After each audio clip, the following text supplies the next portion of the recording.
All right, I'm here. Hello, everyone. There are no rules.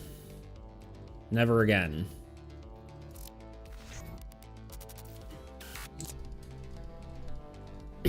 Yes, hello, everyone. Welcome. Here, you look at all my views, I guess. That's not what I meant to have up, but, you know, here we are. Now you can just look at... No, let's just show my face. There we go. Oh, hey, guess what? My light's not on. Blah. Let's see, what do we got here? Perjo, thank you for joining the chat. I do stream 3 days a week, so, and at various times, so there's a good chance you can catch me. Sorry, you gotta leave, but yeah, I'll be I pretty much consistently work on the game, so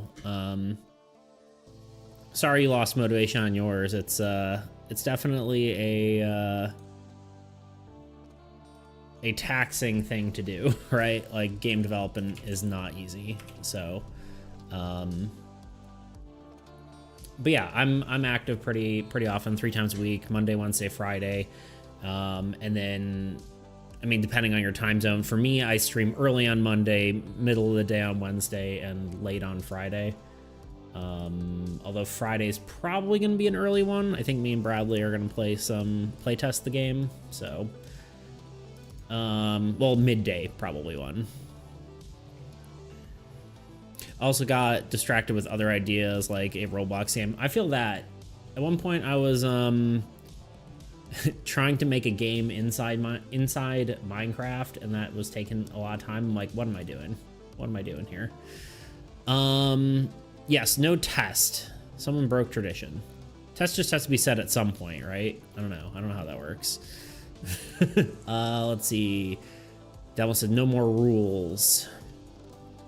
You know you want there to not be more rule videos, rule streams.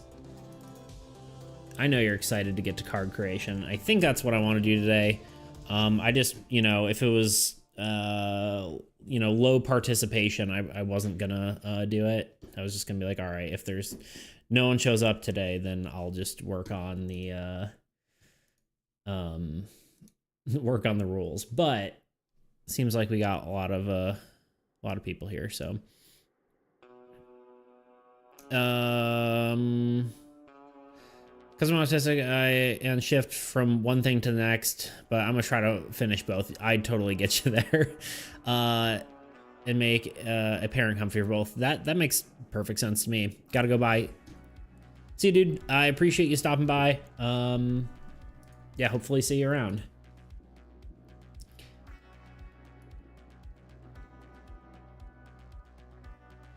Did I say Persia? Prussia? I can't read. I'm dyslexic, so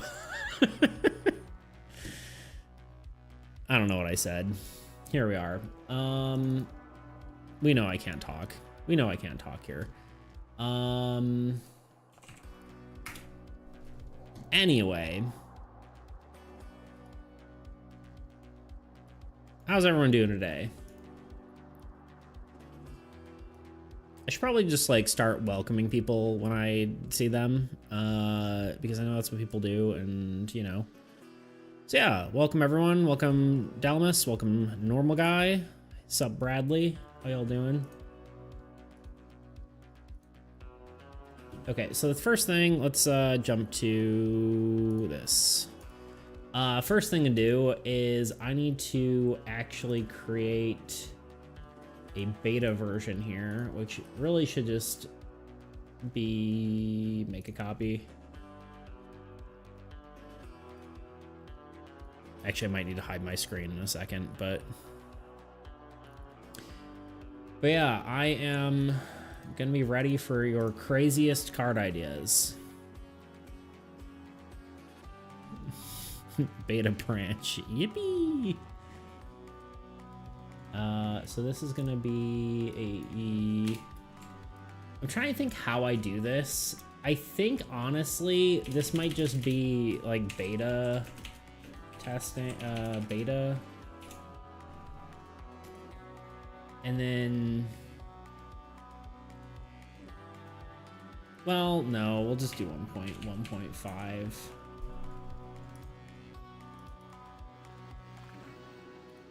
for now.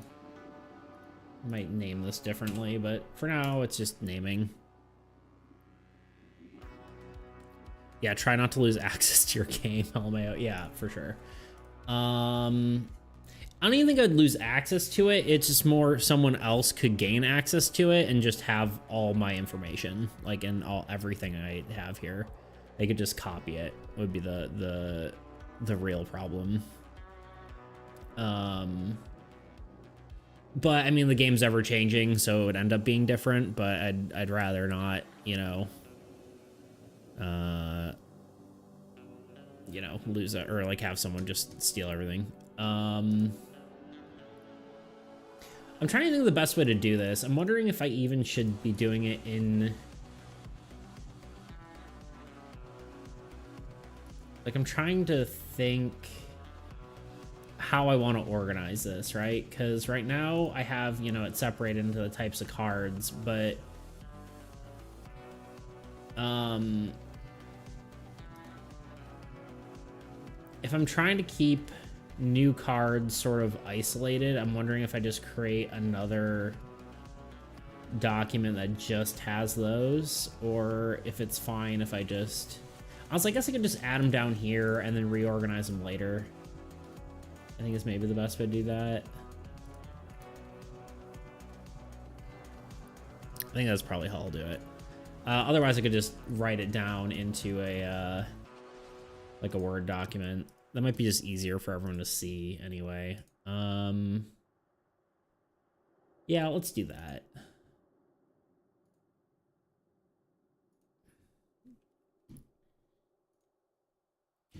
What is this? Help me create documents quickly, blah, blah, blah. I'm assuming this is some sort of AI. I don't know. Oh, yeah, it's weird that they have tabs now. I don't know how I feel about that. Also, it does not quite work with my dark mode button, but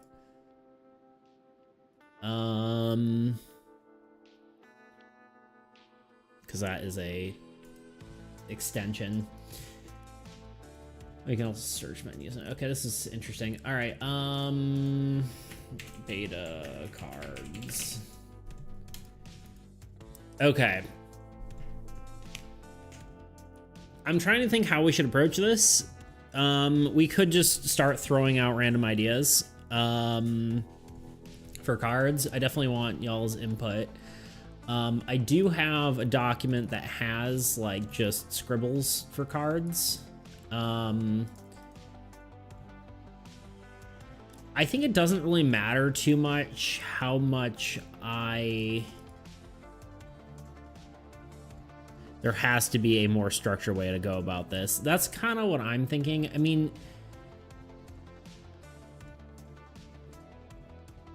the thing is, like, we could just start throwing out random cards, right? I mean, that's basically how the game was created in the first place, right? We just threw out random ideas. And half of it was we named cards, and then we just gave them abilities based on the names, right? Most efficient method cannot be just throw ideas around randomly. Well, yeah, of course. I wouldn't say that's efficient, but it is more fun, right? The probably best way to do it, I guess let's talk about our first points here are how to start this, right? So the first way to do it is going to be random ideas, which would also encompass like previously existing ideas, right? I can't type. Holy shit. Sorry, swearing. Previously existing ideas. Like I said, I have this whole document that's got just random card ideas. Option 2 is we look at what needs to be like what is needed, right? Like we know that, you know, like try to figure out what the game needs and fill those blanks, right?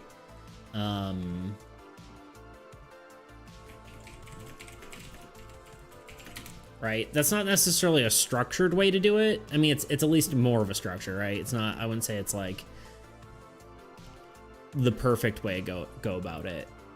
But we could look at each thing, be like, okay, well, we need more cards with card draws, or we need more cards with abilities, or something along those lines, right?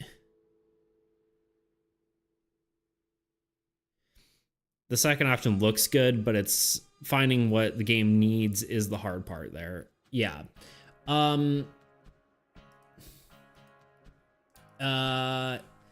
This is kind of along the same lines, but like creating more synergies. Creating more synergies between cards. Not necessarily like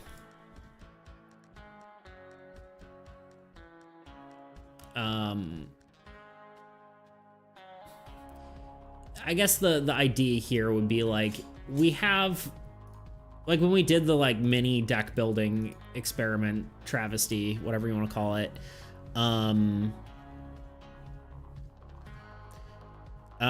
also, do you want to just player cards or old god cards? Probably both. I personally feel like more synergy between cards is the wrong route to go, but instead more synergies between the players. That's true. Yeah, well, I guess I meant just more synergies in general, right? More synergies. Like, I agree with that. More,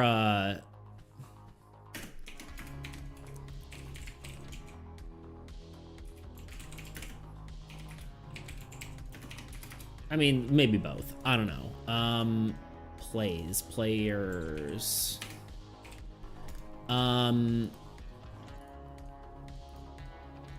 This is just brainstorming here, right?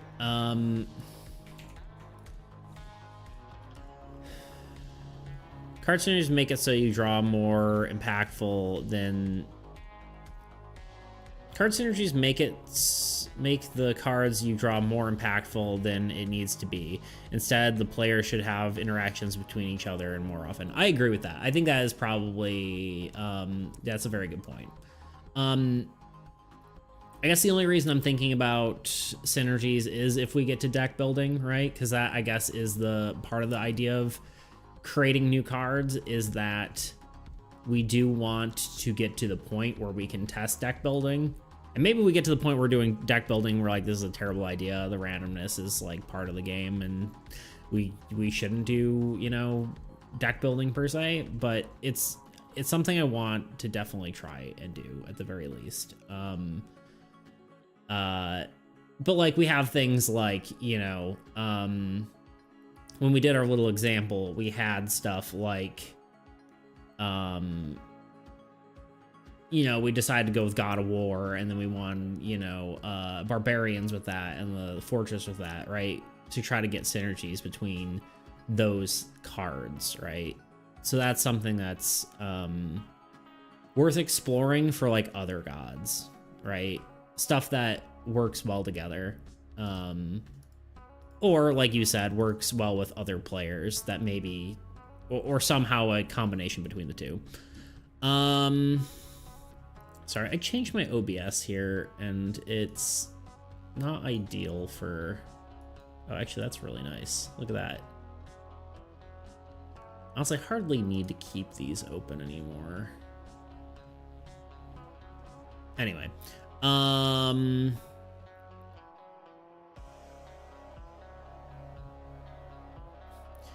Cards like Army Camp, Trading Post, Teleport are really fun. And the spells are fun too because it lets you do teamwork. I agree. Yeah. So yeah, I think more of that for sure. Another option, I guess, would be more, or like new mechanics, right? Would be another way to approach it. Like try to just add cards with new mechanics. Like an example, like draw from your discard pile.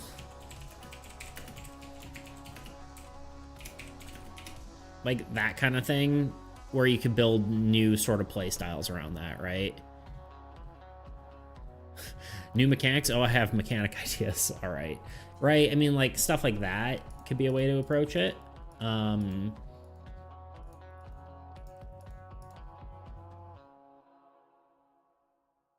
saw his notes down as a madman. Good, I'm ready for it. So yeah, I'm not sure the exact right way to approach it. I mean,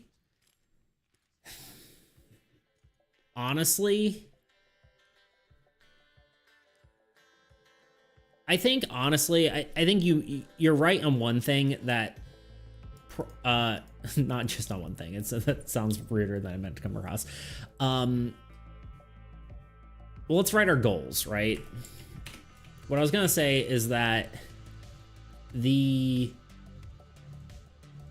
don't think we need to focus on synergies because those a lot of the time are going to reveal themselves, right? Because we didn't really make a ton of cards with synergies, like specifically, right? Like a lot of the cards work well together in ways that I wouldn't have thought of in the first place, right? So let's look at our goals. Our goals, ideally, I would like to literally double the card count. Unique card count. Which is a lot of cards. And I don't want to do that, you know, all in one thing. The idea of the beta is that I can have a bunch of new cards in the game that I can kind of add slowly. Like, okay, let's play test with this card in the deck or that kind of thing. So we probably want, I mean, what do we have? We have 44 cards total. So we want around 100 cards. What about the monsters? Monsters are only around 35 cards. 34 cards.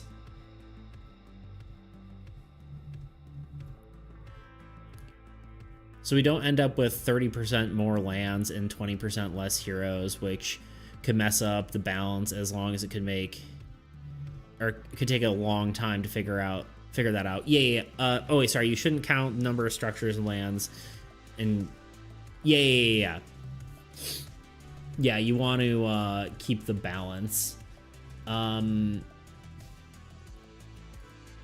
that could also be solved with just like including more copies of something. But yeah,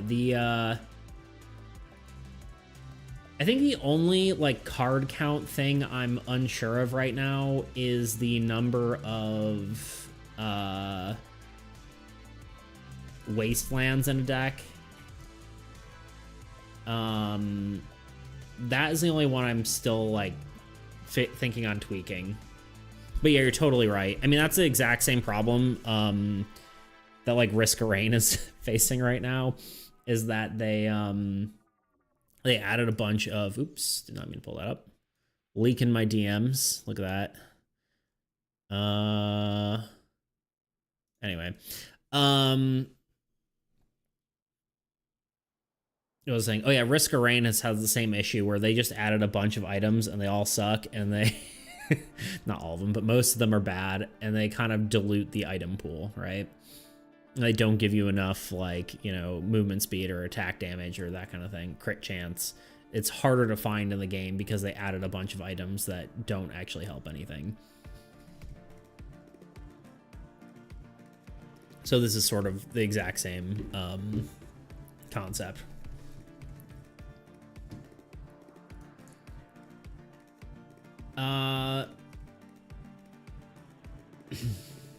But yeah, I mean, right now we have, let's do this. Oops. Can you snap properly? Why is it doing this? Why you do this to me? That's really weird. It's not snapping at all. All right, well, oh, it's probably because it wasn't full screen in the first place. Nope, just being dumb. I can do this. There we go. Hup, hup. Okay. We have 10 heroes currently. We have how many types land? 1, 2, 3, 4, 5, 6 lands.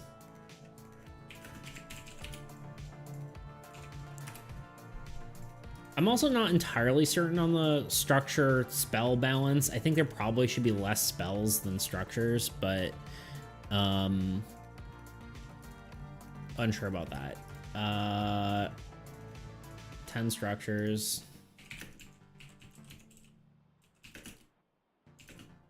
And this, of course, is unique cards. I think when we have all the cards, what we might be able to do, if we double everything, right, is we can remove a lot of duplicates from a deck, right? I mean, potentially. I guess that wouldn't quite work. But we can rebalance with different copies and stuff like that. Yeah, I feel like we don't have to double spells. Also, while we're on spells, Overgrowth sucks for, or I'm using it wrong. Is it called Overgrowth or just Growth? I can't remember. Growth. Okay, yeah. Yeah, it's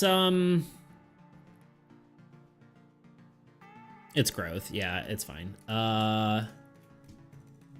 Yeah, there's 11 spells. The idea is, like, you can use it to, you know, trigger, it's mostly used on your turn, but it's supposed to be used to trigger stuff like army camp or bridge or something like that. Although growth, it probably shouldn't be the end of your turn. It should probably be until the end of player, or the end of the round, maybe, rather than end of turn. Growth might be one of the singular worst cards in the game. It's very niche purpose is the problem with it, right?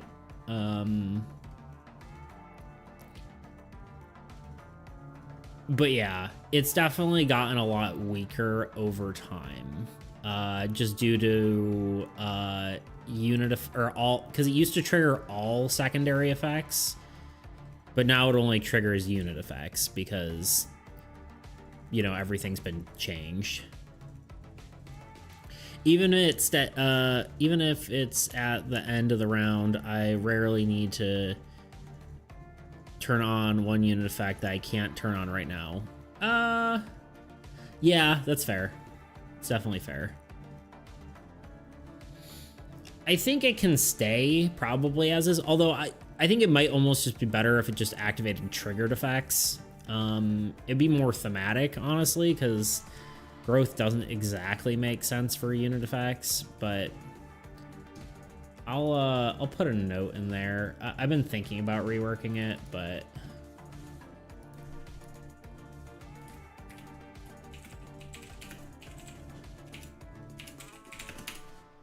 talk about rework growth. We'll think about it.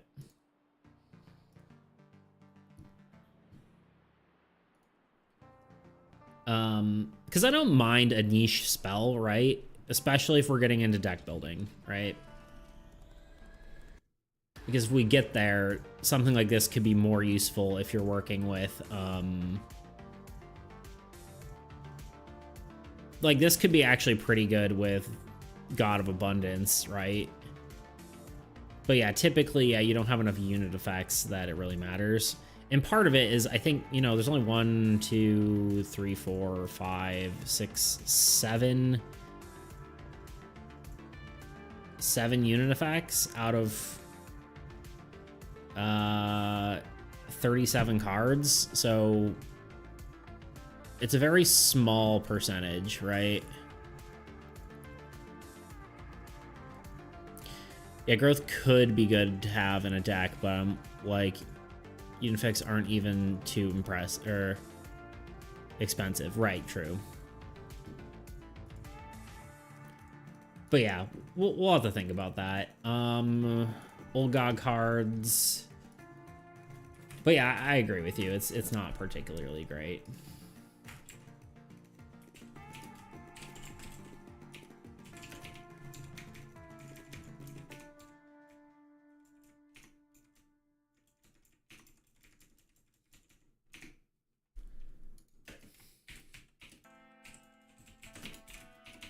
Just sort of just getting our thoughts together here. Old God.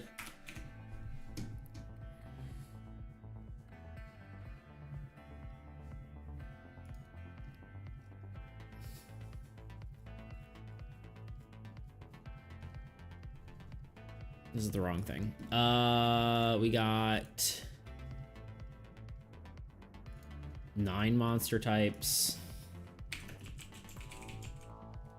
1 minion. We got, this should be the same number of wastelands.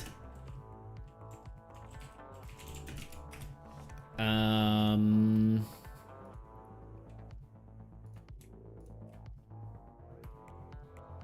ruins. And 7 curses.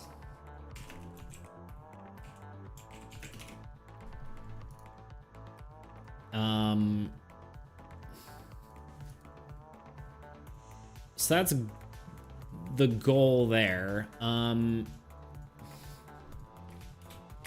mean, I think we want to do, like, we do want to add new mechanics, right? I think that's just what gets you interesting cards. Also, do you want to do anything with the whole different abilities on the hardest god idea, or just more normal cards? I do actually want to rework the gods. I wouldn't say that's exactly the... this isn't the...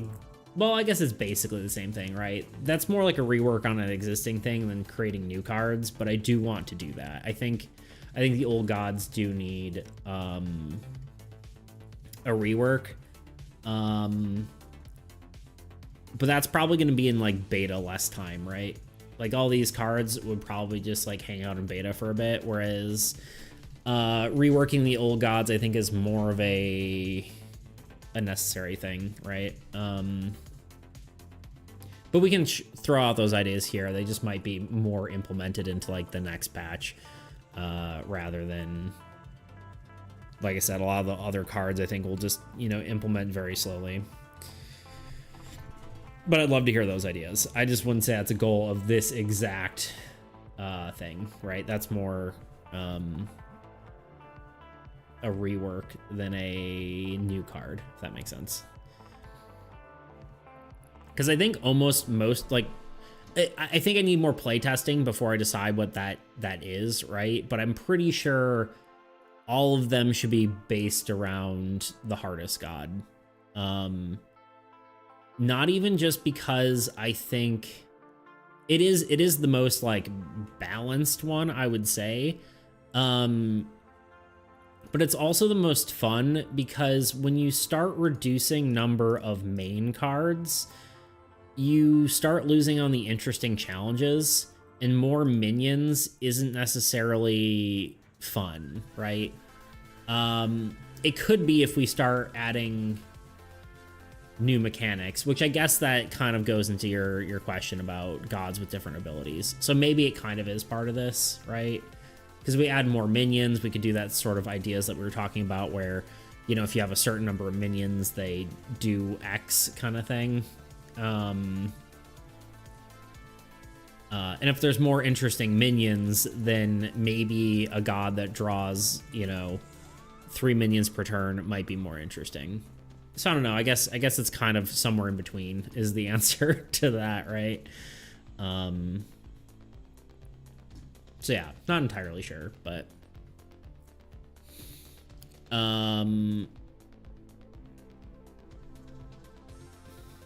yeah, I don't know. More water. I'm talking a lot.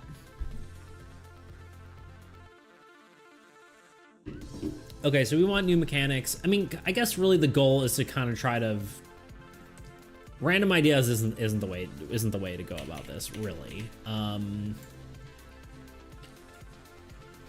New mechanics is filling in the blanks, right? Like, for example, I guess some blanks that need to be filled in. More AAE cards. Right? Maybe more card draw. That I think we kind of fixed last patch. Like the wizard and like some of that stuff are really good for that kind of thing. If we are adding more cards, we will need to keep that sort of balance though as well.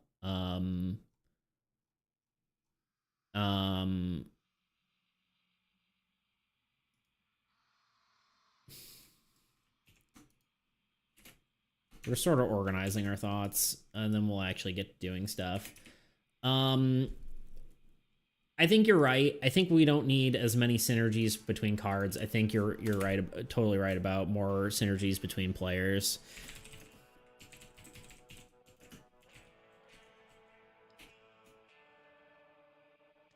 Which is actually just filling in the blanks, right?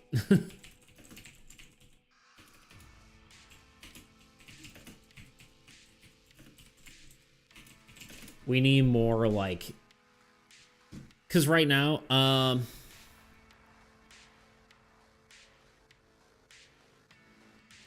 well, card draw is alright.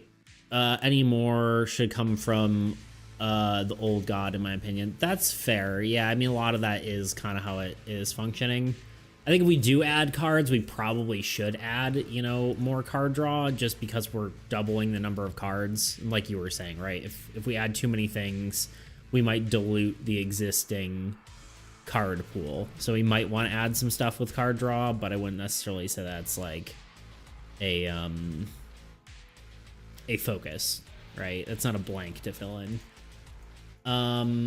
Yeah, because honestly, more synergies between players is super important, because, like, what do we have right now, right? We have, I mean, any unit effect, in theory, works with other players, but that's mostly just because of bridge, right? Merchant, I really like. That's a great co-op one. So really we're at merchant so far. Trading post, also great. Army camp is actually a good one. Attacking other people's turns, I think, is actually also good. Library is great. Bridge is great. It's mostly structures, right? So and spells, right? Spells, of course.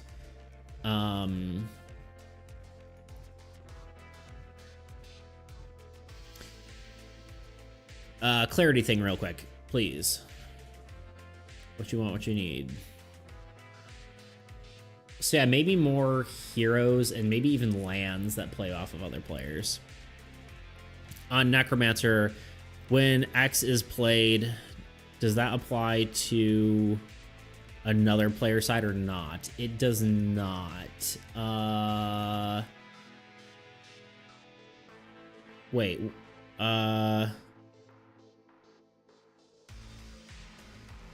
Oh, right. Yeah, it should say if you have a Necromancer altar in play, right?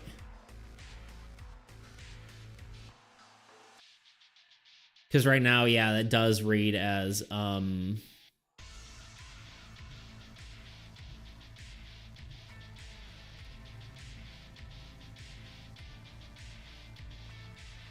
that's interesting. Yeah, that might need to be some clarity fix. I know it doesn't, but it could imply that the other player has Necro Altar. Your Necromancer could revive too. Yeah, that's a clarity thing fix. Good call. Thank you for pointing that out. Let's do...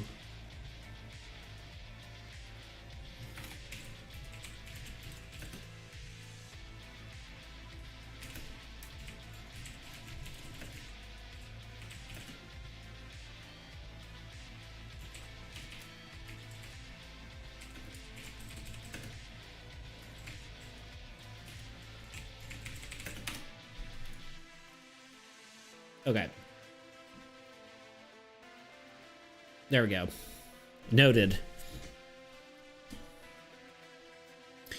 Same thing can be said about Trading Post and Trader, but I don't remember if they're wording. I thought we made that so it worked on.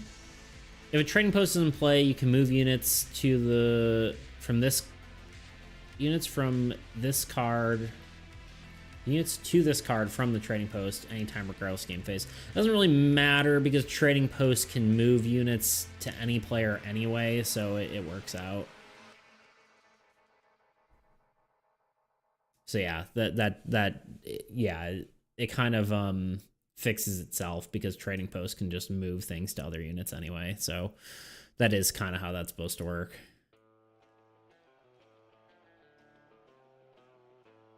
Yeah, I think it was fine meant to be on both players. Yeah. Mm-hmm. Yep.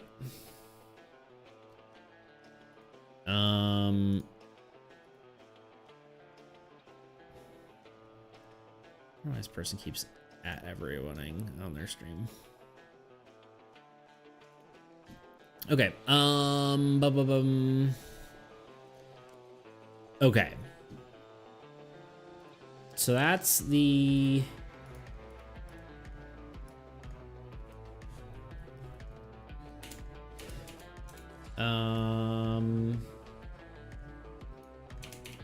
is there any other blanks we can think of? I mean, there's maybe like niche blanks, right? Like a land that can attack and that kind of stuff, right? Just like make a variation of each card that you could think of, right? But that's like a pretty specific example, right?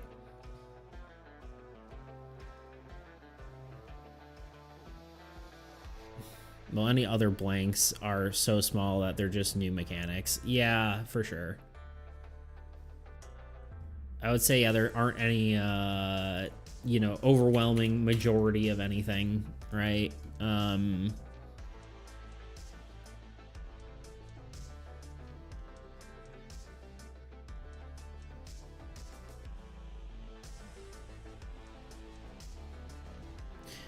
A land that can attack is just a blank and more, or is less of a blank and more just a new possibility. Yeah, cool new possibility. Yeah, for sure. Agreed. Okay. I think that's just a good starting place though, right? We kind of know what we're looking for. But I think honestly, just going about and doing new mechanics, and honestly, that is like maybe a decent place to start, is just looking for things that don't exist, even if that is, you know, which is, yeah, things that could add interactions in different ways. I do agree with you though that there, I think, yeah, maybe we, yeah, I think we just start by just making some stuff and try to just consider these thoughts, right, when we go about it. There will be a element of randomness, right, to what we're doing, but I think that's okay. I have so many tabs open, it's stupid. Or windows, rather. Okay, we're gonna put all this together. Stop it. Okay. All right. Wish I had a more interesting way of displaying this, because this is just, like, boring. Is a spreadsheet more visually interesting for a stream? Honestly, it doesn't really matter, because, it's fine.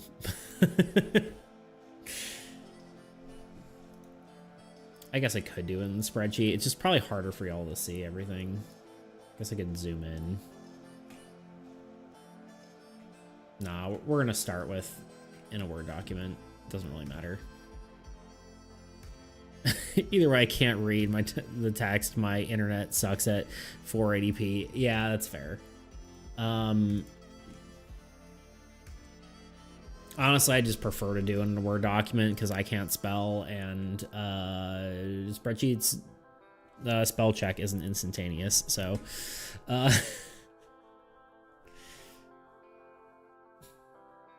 right, Maximus, give me your craziest idea. I'm ready.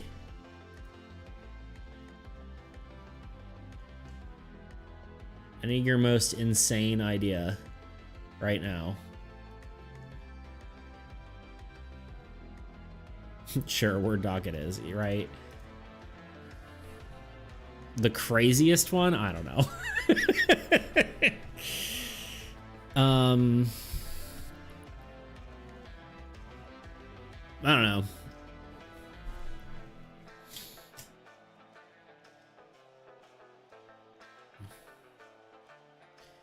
The most insane one would be a new god idea, but I don't know if you want a new player gods right now. Probably not. The two ones that we added are already kind of like...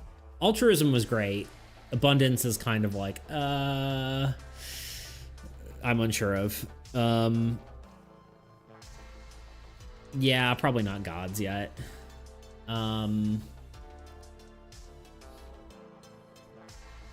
mean, honestly, I could just start going through some of these card ideas that I have written down, and then we'll go from there. But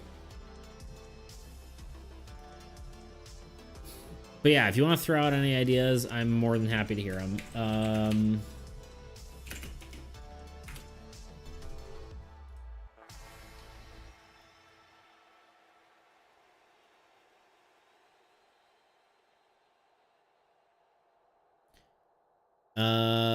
There's decent ideas, but balance is really whack on them. Well, the craziest normal card. Yeah, okay, I was gonna say that sounds weird. Normal card is a golem that can switch between 3 card types at will. Interesting. That's kind of interesting. Like it's a land structure or or hero. That's that is interesting. I definitely like the idea. I'm trying to think what the benefit of that would be, but and where you'd put it to start with. Probably a hero, right? It's a hero that I actually love that idea. The more I think about it, the more interesting it is. I don't know exactly its use case, right? It has the ability that lets it switch between anyone at any point. It does different things at different types. That might be like too complex and like too much information to put on one card is my worry. But I do like the idea that it can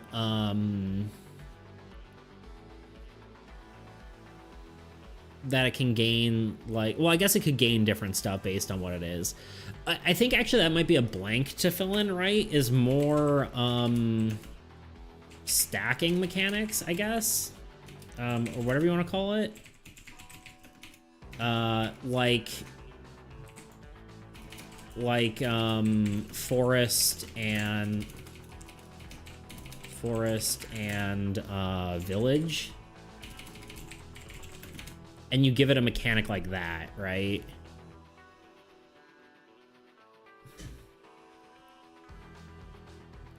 Maybe just makes a card that can like switch between 2 states. Yeah.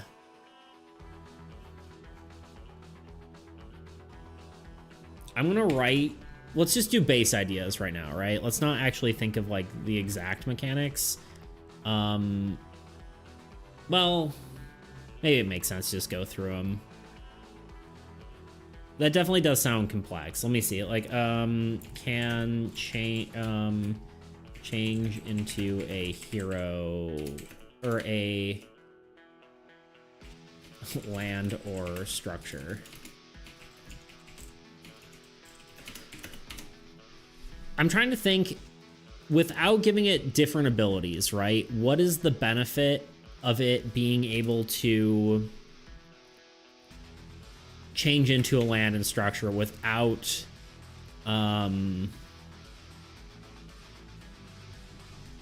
because honestly, just that fact alone, it doesn't need too much more power, right?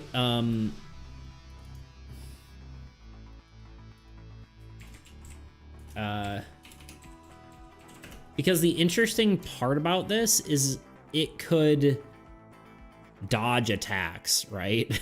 Essentially, because if you spend, because abilities can be used at any time, right? So if it's a hero, right, and it changes into a land or a structure, you can hide it when heroes are getting attacked. Exactly, yeah. Or make it a tank for structures by switching it to a structure when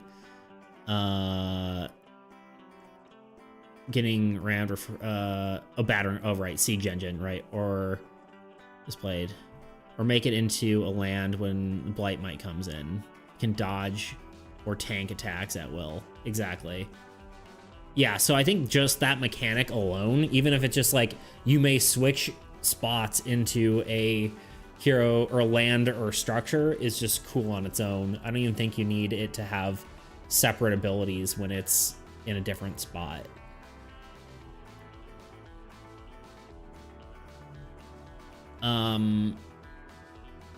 The question is whether you make it like Paladin, right? And give it the ability to gain lots of units and not attack, or do you give it the ability to attack and like lower unit gain? Because I feel like unit gain would make sense on it, but maybe not. Like if it can go in land, it would.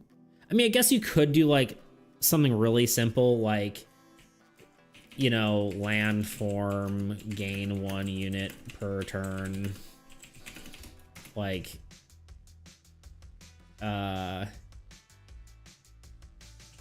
you know, structure form, whatever. What if Golem tanks less damage when defending, but doesn't attack? Reverse of Monk. That's interesting. Can dodge or tank attacks at will. That's cool.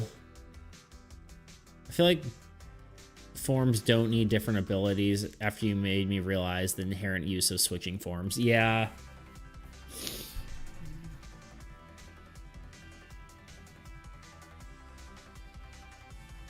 I want to finish this thought, but I think it's definitely true. The only thing I'm trying to consider here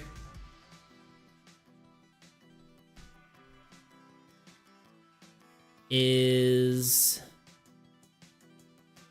yeah, I guess it could just be something, yeah, like reverse monk, but it doesn't have any unit gain, right? Because I'm trying to balance it around Paladin, right? This is our second tank card.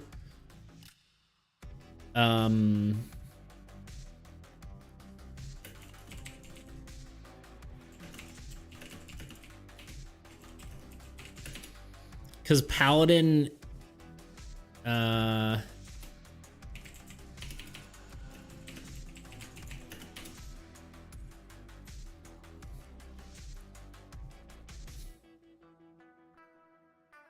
reverse monk, no unit gen, no attack. Yeah, okay. Yeah, I think that works. I like that idea. And also just a golem is just cool visually, right? I also like the idea of a golem being like a hero, right? I think that's kind of cool.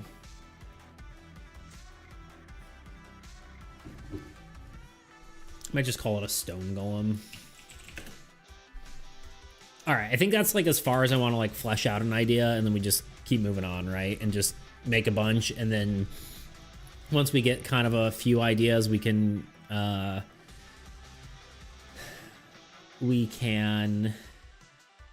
just go from there, right?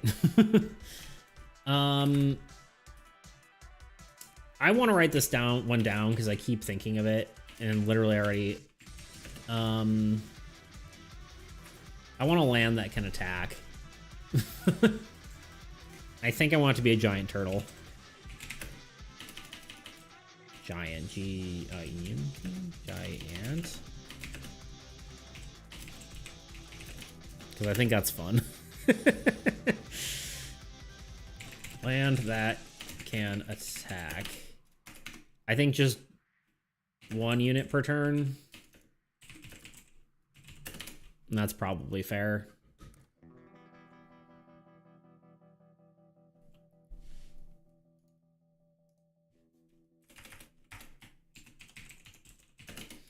Yeah, I just like mentioned it like 5 times, so I'm just like, may as well just put it in here now. I don't know why I'm waiting. Oops.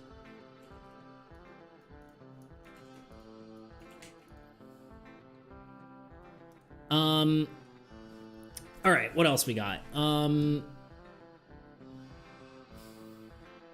know what I'm gonna do actually? I'm gonna change this to numbers so we can actually, instead of bullet points, because then I can actually tell how many I'm making.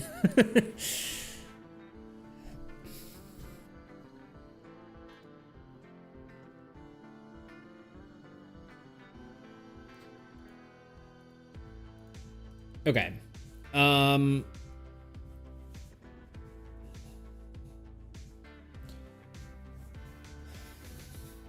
What else we got?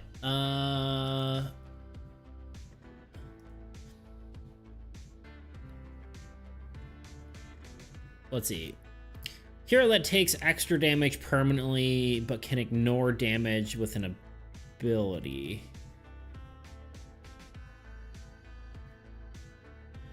So like they take like double damage, but they can just, yeah, spend an ability to basically get Mage's Shield.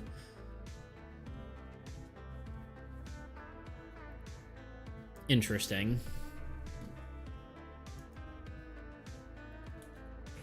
I'm not sure I'm in love with it, but I am gonna write it down. I'm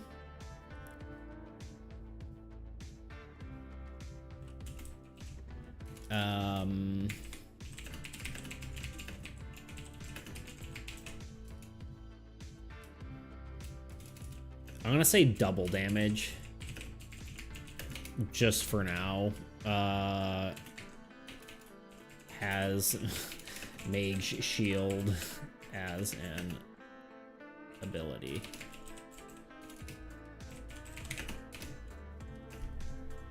God. Okay. Yes, ignore 1 instance of damage at the cost of 10 units, but takes double damage otherwise.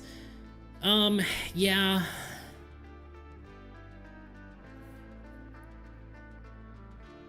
Trying to think how I feel about that. It's interesting, but I think maybe not that effective, because, well, I guess when it attacks, it can activate its ability. But I feel like I think its ability cost would almost have to be not units, like a card discard. Otherwise, it being able to negate unit,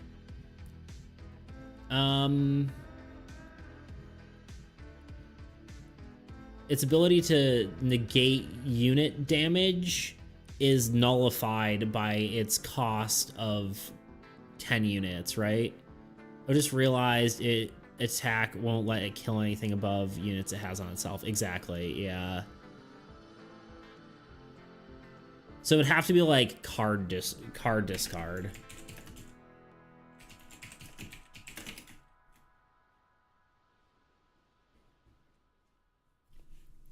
If it were a thing. Because plus, like, taking double damage and then having to have your ability cost units,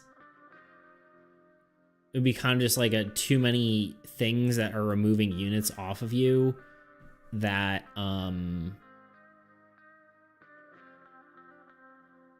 that just feels weird, I guess. Let's stew on that one. I think that's an interesting idea, but we'll see. Let me pull out one of my ideas. No.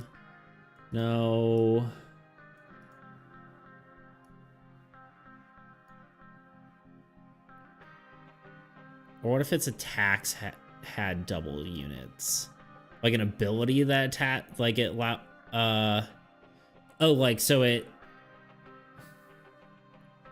that's more interesting, but could be crazy. So like, so it takes double damage, but attacks for double?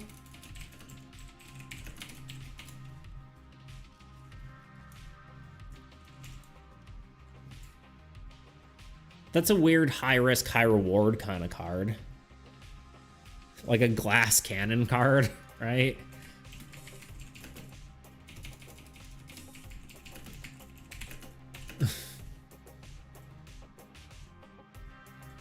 Attacks for double with ability on.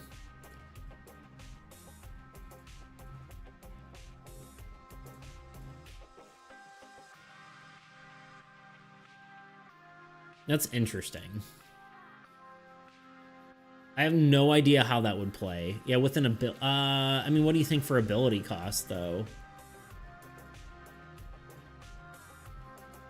Because even if that's... like, it can't be a high number of units. It can't be units, really. The problem is, like, attacks, it's really weird when it's units. Unless if you're getting some sort of other benefit out of it.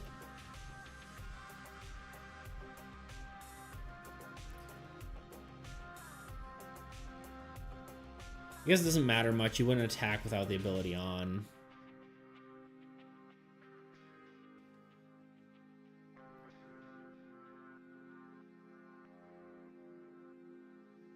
I'm trying to think that through, right? Let me just launch Tabletop Simulator for a second, right? And just let's play act this out real quick. Cuz I just want to visualize it, right? Cuz right now it just feels too conceptual. Let's pretend it's not even ability for a second, right? Let's just pretend it's...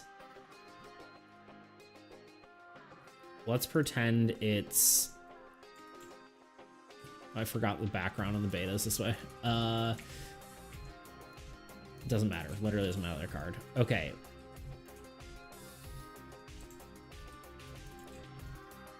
So, like, let's fight an Endling, right? If it attacks for double. So it attacks... If it has one unit, it basically has 2 units when it attacks, so it would kill it, lose 1, and be fine. So that plays...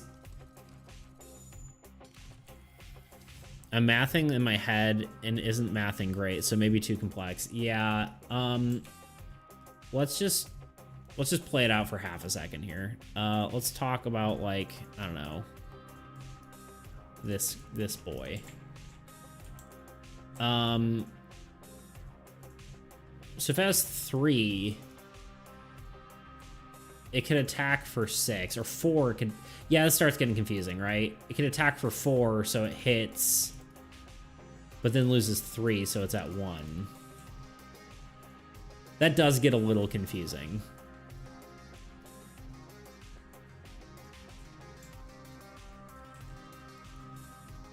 Oh, you're doing double differently. Okay. What are you thinking? Like, does it just gain double units, or does it attack for double? Like, I guess, you know, at 1 it would attack for 2, but then it has to lose units, right?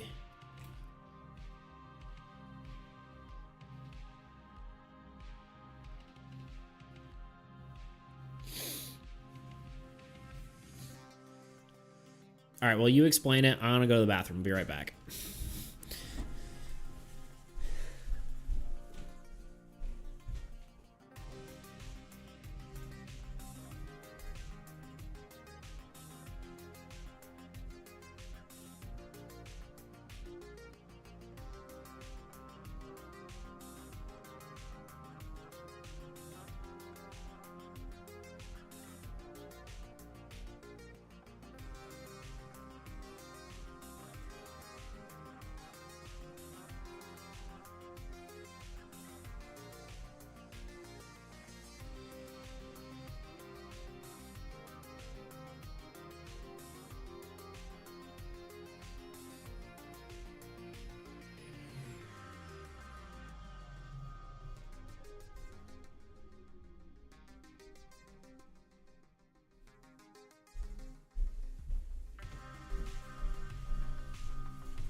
Okay.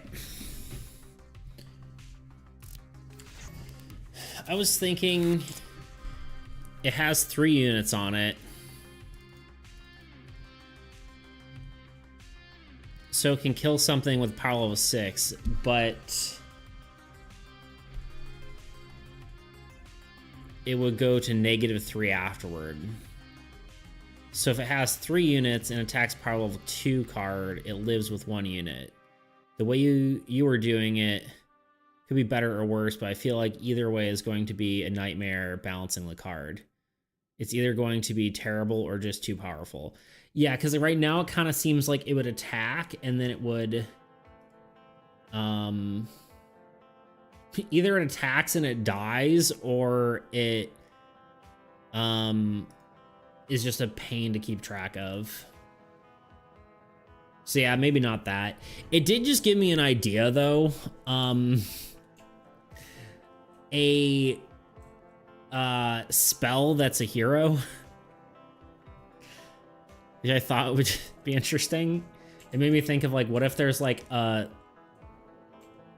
summonable hero, right? Like a I don't know, a familiar or something, right? And you can place that on the board as a spell, right? So you just like, this is a hero, but it's like play anytime kind of thing. Or maybe it's not even just a hero. Maybe it's kind of like a hero that is a spell. Is that what I said? Or did I say a spell? It's a hero. A hero that is a spell. Oh, right. Like a hero you can play anytime. Or even just a spell that's like a wall card, right? Like a magic wall that you can just put in any space.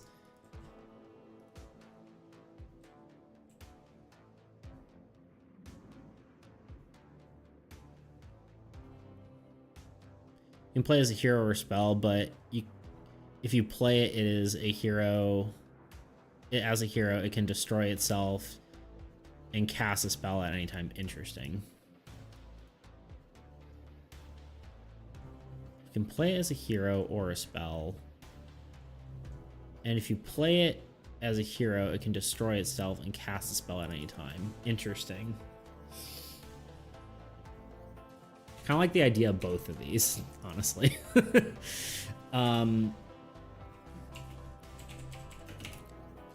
So my idea is almost more like the golem, actually. Let me write this down before I forget about it, and then we'll jump back to your idea. So a like I don't know, magic construct, right? Whatever you want to call it. And it just like acts as a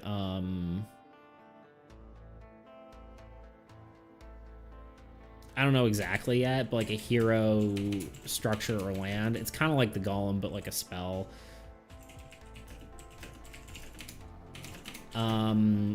Has like, I don't know, 8 units, but can't be moved, or cannot be allocated. It's kind of like just a defense card.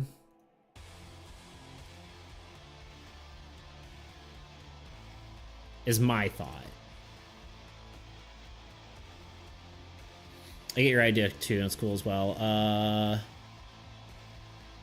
Like spawns and X units on immediately and cannot be removed no matter what. Yeah, so it's like, say you place it on a slot. So it's basically like the golem, right? How it can move, but you'd place it on a hero structure or land spot, and then it has, you know, units essentially. And once it dies, it's just gone, right? Or, you know,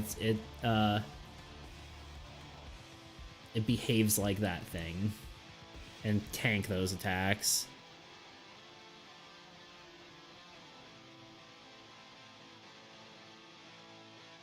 Yeah, the units cannot be removed no matter what. Yeah. I don't know what X units would be, but It could be interesting if you let it be like a variable number, right? Like 1 to, I don't know, 6 units. And then that way you could put it on to block a simple attack like a Blight Might who attacks weakest, or you could put it on to block a heavier attack. I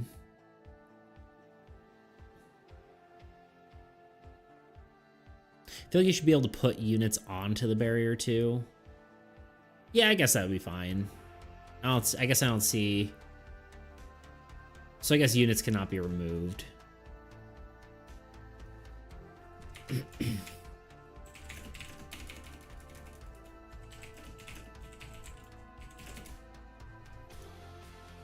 Maybe it's just Magic Barrier. It's probably a cooler name. Or wait, what do we have as far as spell names? Let me look at these for a second. I think Arcane Barrier or something might be a cooler name, but which is, you know, semantics at this point, but yeah, I can see something like that. Okay, now your idea was a hero that's a spell.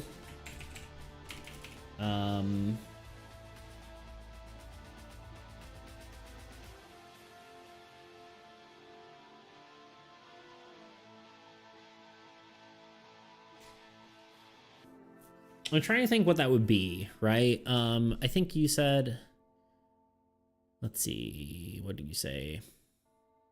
This hero or a spell.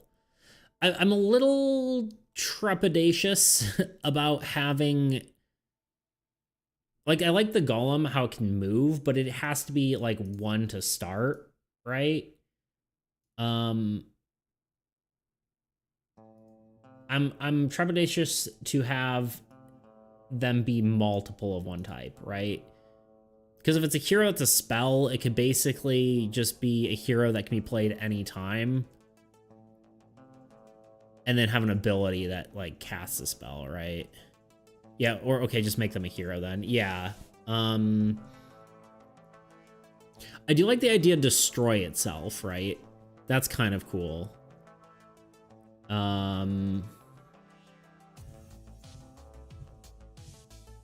Yeah, it can discard itself anytime to cast the spell. I like that, and honestly, this probably play into our AoE cards. Like, it can kill, like,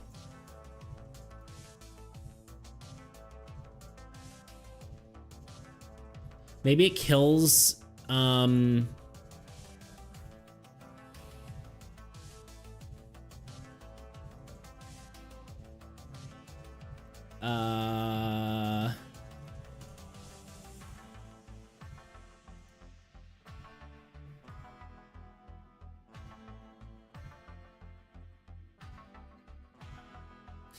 maybe it's actually, so here's my thought. I'm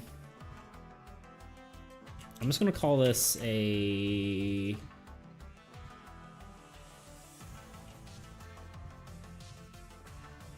I don't know. I'll just write hero for a second. I just need, so like, can be played at any time, and its ability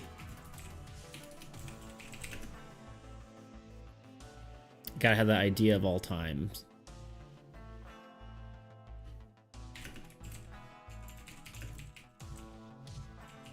I have an idea as well. I'm curious to see what yours is, though.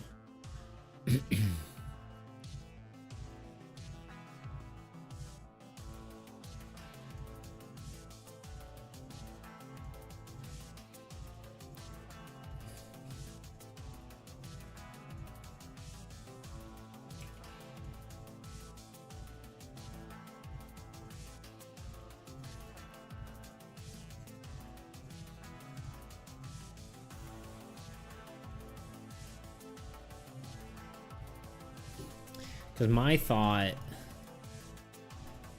is, like, it can spend any number of units.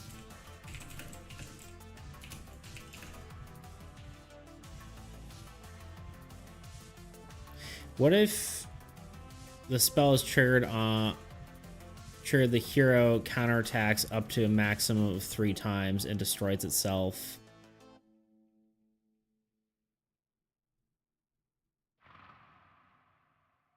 At the end of the old god's turn.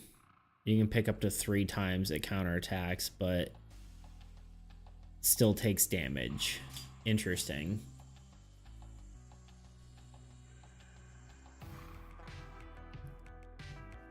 Alright, I'm gonna keep my idea here for a second. Let me put this over here. Okay, so you're saying, like...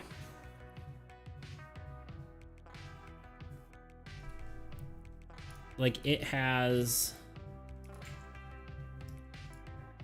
So, basically, it can go to negative units, essentially, right? It can tank up to a few hits. But it would have to have the number of units that... Let's just set up a scenario here for half a second.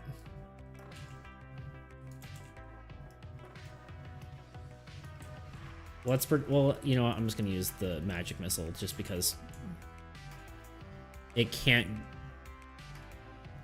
go to units. You didn't... Well, let me just play it out for half a second. So, what if when the spell is triggered, the hero counterattacks up to a maximum of 3 times and then destroys itself at the end of the old god's turn? You can pick up the 3 times the counterattack, but it still takes damage. Ah, I think I see what you're saying.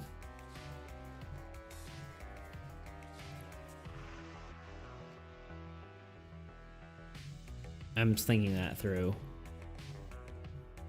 So it can choose to tank an attack is basically what you're saying, right?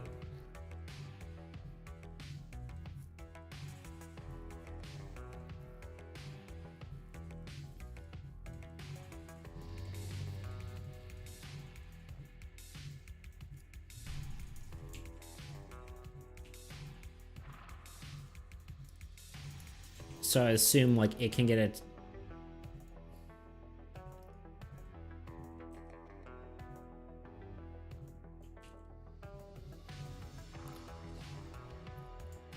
When the spell is triggered, the hero will destroy itself at the end of the old god's turn, and until then, it will be able to counterattack against. Okay. Gotcha. So it just dies.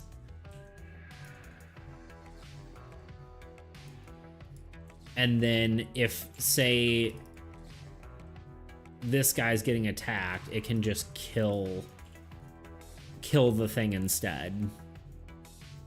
By counterattacking, I mean it just, instead of taking 1 damage from an endling, it takes 1 damage and also kills the endling. Right. So okay, so you'd have to still have a number of units on it, right?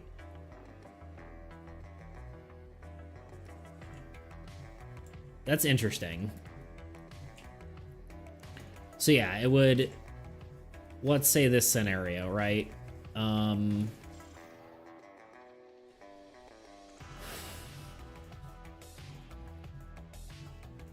just wondering if that's only useful if there's a lot of attack's weakest cards on the board.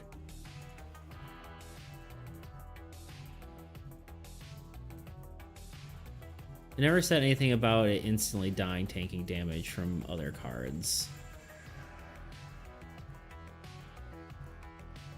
Okay, were we...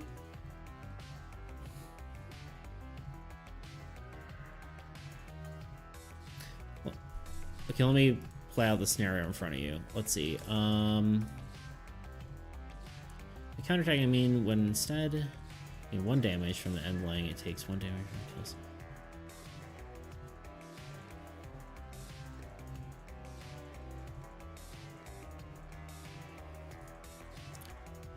Killing his best lord versus the paladin and magic hero. Okay.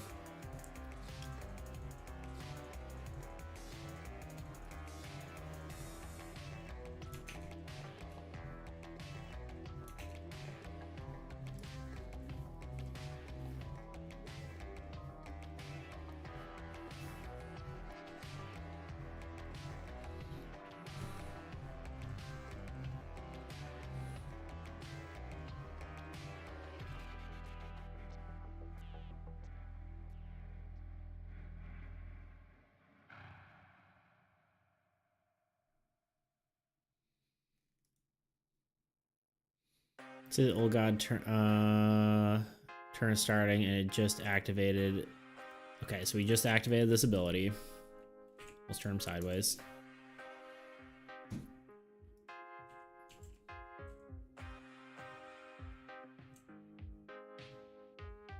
And now the Abyssal Horde is attacking, right?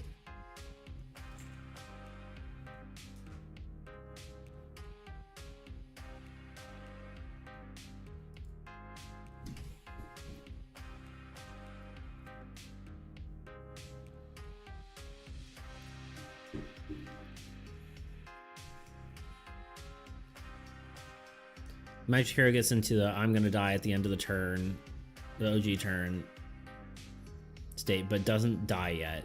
When the Abyssal Horde and 2 minions are targeting Magic Hero, you can. Okay, so they're basically going to attack this guy for 1, 2, 3, 1, and 1, but then they all die, right? Is that kind of what I'm getting out of that? And then once the turn is over, this guy dies.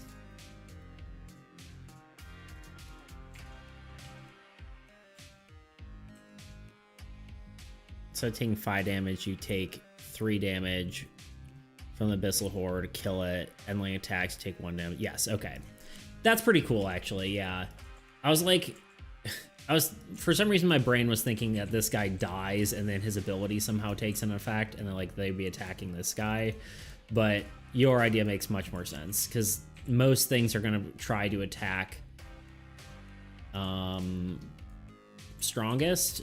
I guess the only like edge case scenario I'd want to consider is like, what if it's this, right? I guess he only kills, right? Abyssal Horde attacks for 3. This guy attacks, well, okay, Han. Abyssal Horde attacks for 3, brings him down. This guy attacks the Paladin for 2 and then attacks this guy for 1. But I think that's fine, right? And then these 2 die. I think that's still fine. You just have to play around using this ability when there's enough attack strongest characters and tax heroes, right? I think that makes sense. Yeah, sorry it took me a bit to understand, but yeah, it's I guess it's a little more complex than like most of our other abilities. Currently can't tank against Shade, but it's still just a card, or just the card's weakness. Yeah, which is fine, right? It's fine for a card to be weak. I like the idea. Okay, so and here's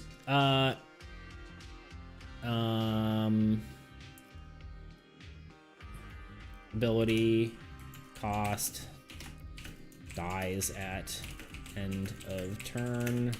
What happens if it dies? I guess if it dies, okay, it's at 3, right?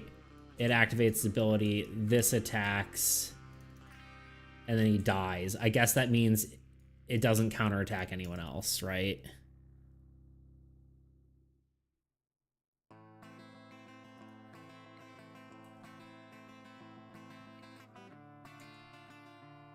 Yeah, I think that's what that would mean. Yeah, so I can't, yeah. If it dies before it just dies, that's feel free to change it. Yeah, no, I think that makes sense. I'd have to figure out how to word it, right? Dies at the end of turn, can counter attack 3 monsters / minions.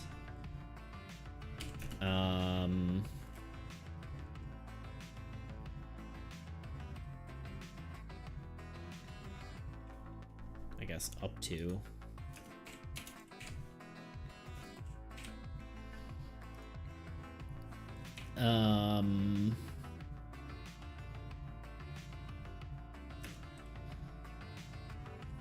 If it dies,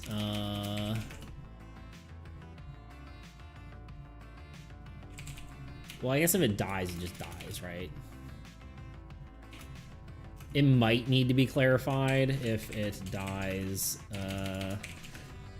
The ability is deactivated. That's probably excessive, and I might not even need to have that, but I'll probably need to find a better way to word this just in general. But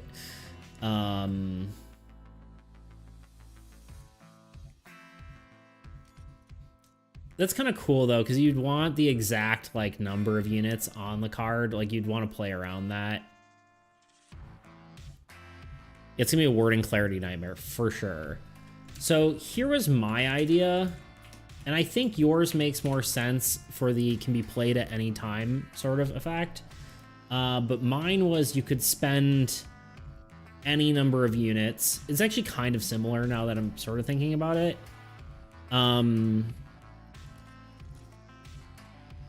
Like you can attack as many things as you want for the number of units you have on you.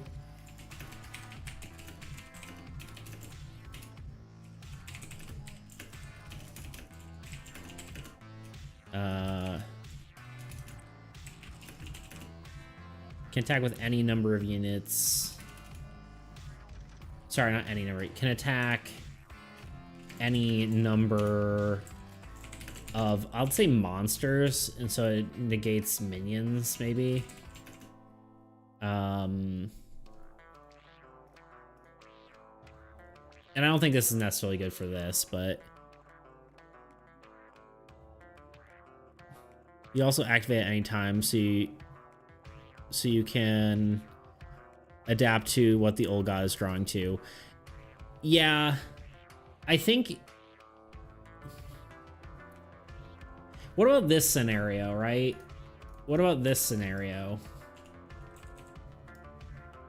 I play it, right? This guy attacks.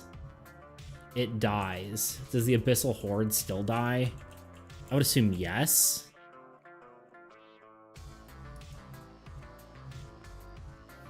So it kills any card.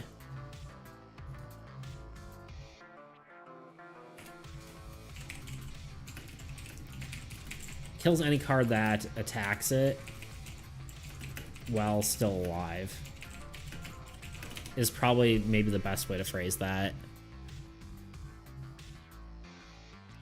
I'd assume no, but I also think it should. It should if it can be played at any time, right? Because if you play it during the old god's turn, you can't allocate anything to it, right?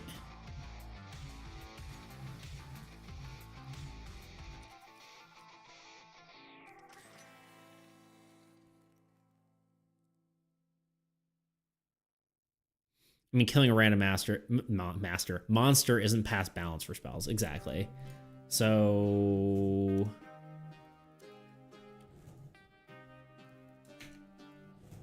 okay, and how do we feel about calling it a lich? Because that's a very, like, somewhere between magic and and a hero, right? Or not a hero, but, you know, a living being.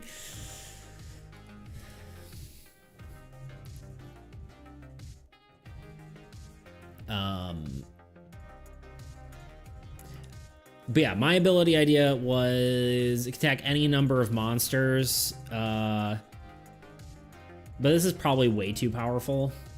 But we'll see. Can attack any number of monsters with the units it has, right?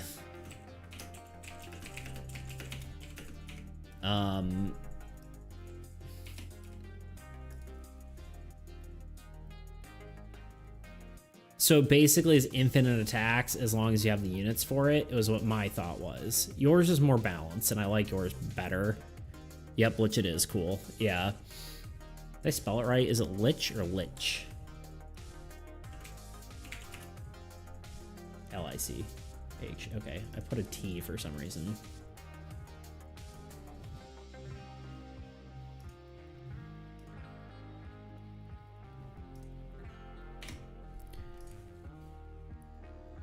I have an idea to modify your ability. Okay.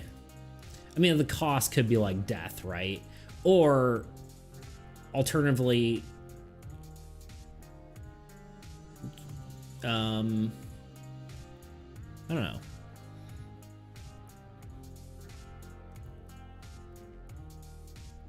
Actually make that a different hero entirely. Yeah, right? That's because, yeah, yours makes sense with the counterattack thing, right? Whereas this one is kind of more something else.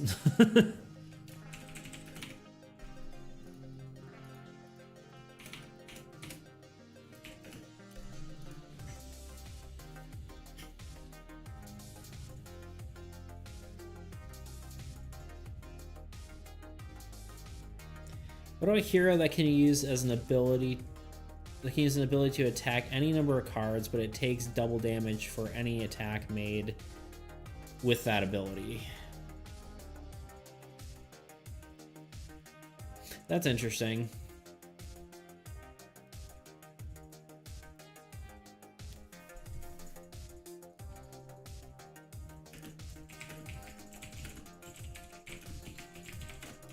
But takes double damage.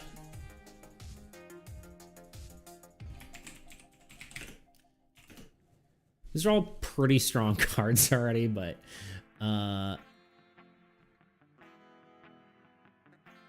that's the modification I had in mind, by the way. That makes sense. Yeah, this double damage. I mean, that makes sense.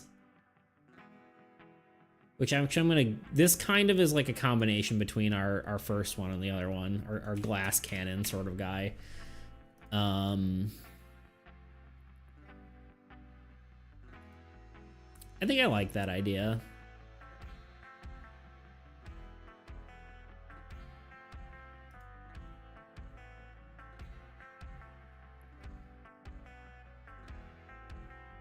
I also just had the idea of like a hero that can attack twice. Right?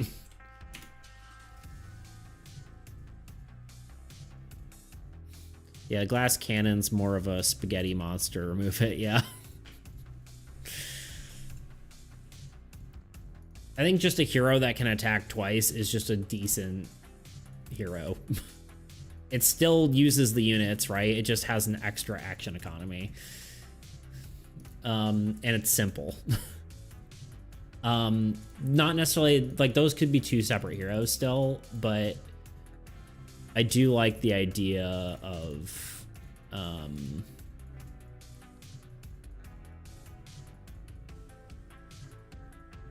that just as a simple idea, right?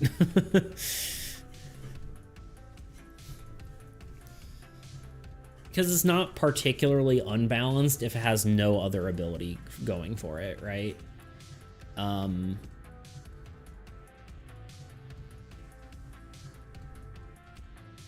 maybe pretty damn strong with like God of War or something with it, but arguably not that much stronger than a Barbarian.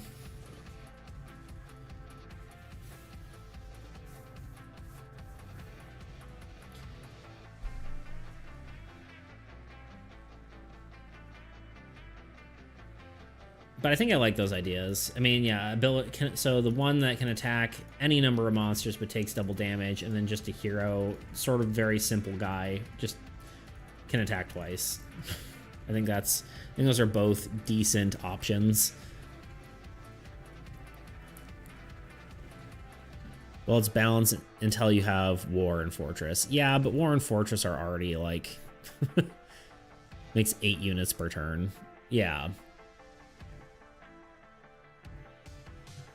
It's true, but I mean, a Barbarian still makes what?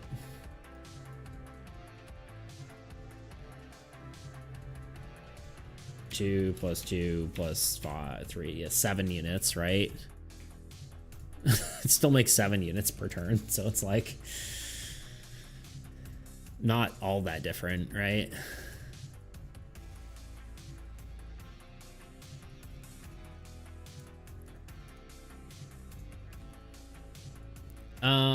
All right, hero. Let's give these temporary names. I feel like a hero that can attack twice should feel in the Barbarian family, right? It feels thematically like a barbarian. And then we'll go back to the other one and give it a name.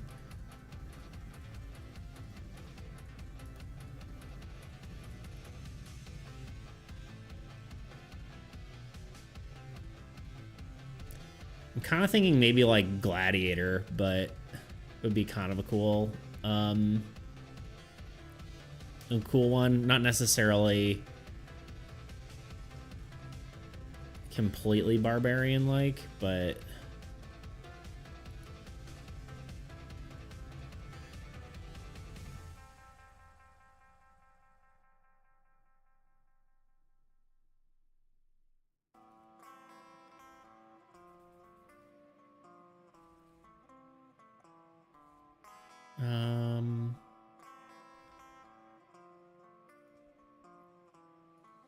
I'm like looking at Thesaurus right now.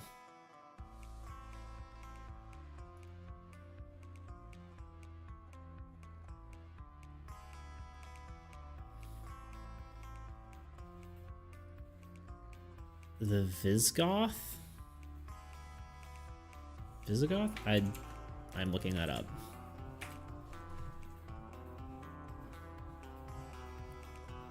Oh, Division of the Goths. Okay, that makes sense.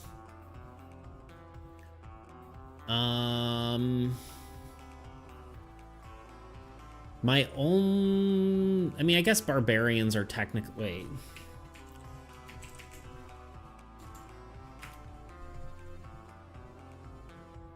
I think that... Frenzied Duelist. Frenzied Raider. Yeah, the problem with the Visigoth, it's like too like real life, right?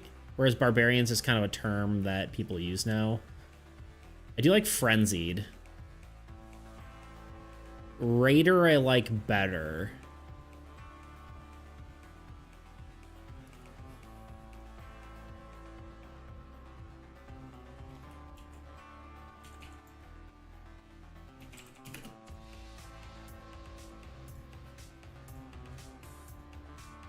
I just like the Visigoths. I mean, Visigoths? Yeah, I mean, it's a cool word. But I would just feel... I think it's too real-life centric, right? Alright, hold on. Alright, ChatGPT. See if you can let me down.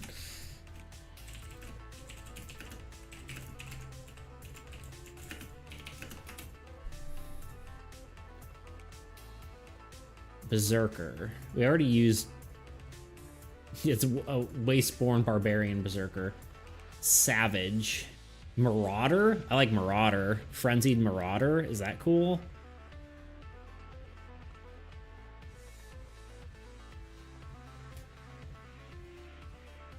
I like Marauder a lot. Juggernaut. Wait, do we have Marauder in the game? Am I losing my mind? No, there... We didn't name an old god thing a Marauder, did we? No, I think I had thought of doing it. Frenzied Marauder, yes. Okay, cool. Well, ChatGPT, good job. We're proud of you.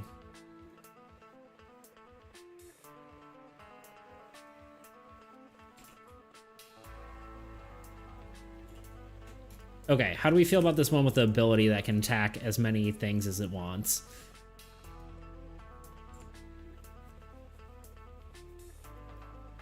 I was thinking like Spellblade maybe, but I don't know if that... I ain't proud of GPT.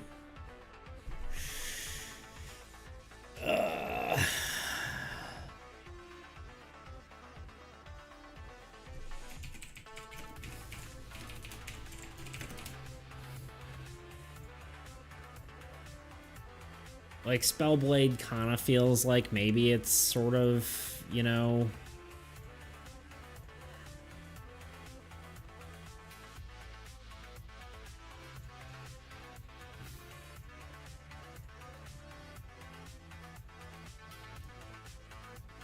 I mean, that's fine. We don't need to come up with every single... Wait. Oh, no. I'm ready. Oh, can... Wait. No, I don't know. The infinite attacks hero is busted, I can already tell. Why?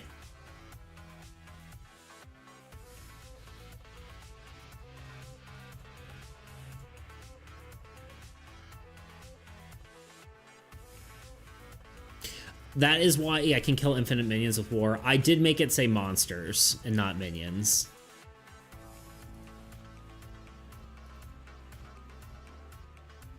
So it would be specific to maybe monsters or maybe like monsters, lands, and structures, maybe is what it should be, but oh phew. Or not, monsters, wastelands. Almost that hard. Yeah, I thought of minions. I'm like, even if it didn't have war, it could kill, you know, 10 minions in one thing. I think it honestly might be monsters, ruins, and wastelands. Maybe.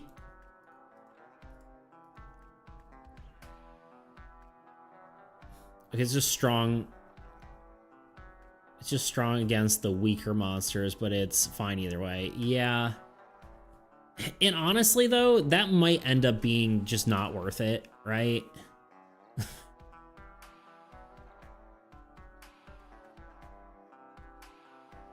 I mean, it gives you a little more action economy, but I don't know how worth it is, right?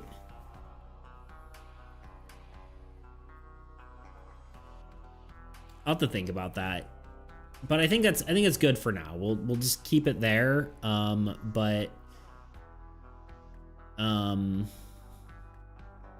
It's kind of a cool interaction, the IMO. Like if you have war and fortress, you can harvest units from blight mites and blast the stronger cards. Yeah, that makes sense. Right, yeah, I guess you could.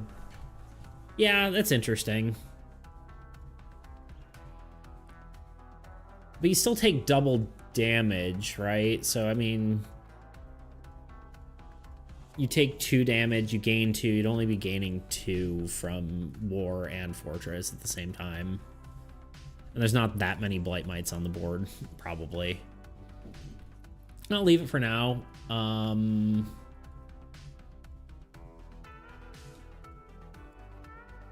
It's hard to balance you because you can't make it 1.5 damage. Yeah, true. You could make it, say, like, takes an extra 2 damage, right? Or 3 damage. I think is the way you would do it, right? If you wanted to balance it that way. It just takes a static number of damage per attack. But then that just makes it only good against stronger things, I guess. And then that just makes it kind of worthless. But all right, let's get some extra flat damage better in my opinion, but let's just see what it is right now. Honestly, I might be okay with. I'm just gonna write down or flat damage.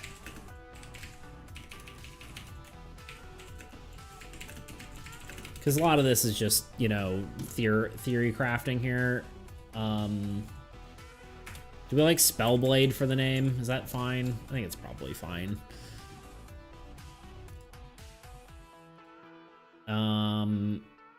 Okay, we've got some good AAE stuff. Let's look at synergies between players. Any types of cards are fine, right?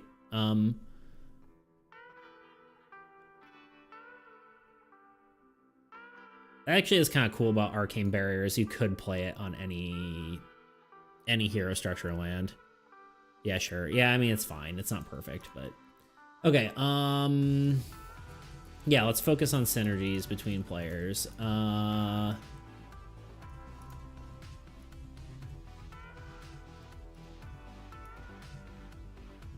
card that lets you attack something directly. What does that even mean?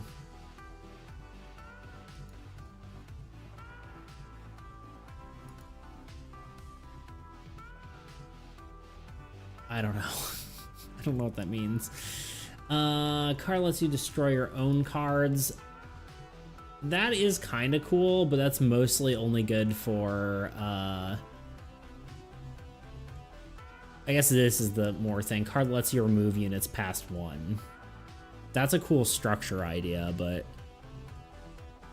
card that lets you attack directly. What the hell? Yeah, I don't know what that was about.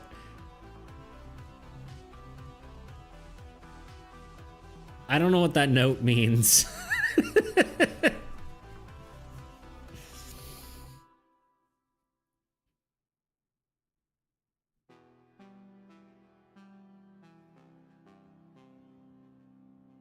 Yeah, I don't know. Here we are. Because the only thing that you can't attack directly is the old god, which definitely shouldn't be a thing. I don't know what past me was thinking, but here we are. I do like the idea of a card that lets you remove units past 1. I think it would have to be a structure. It's not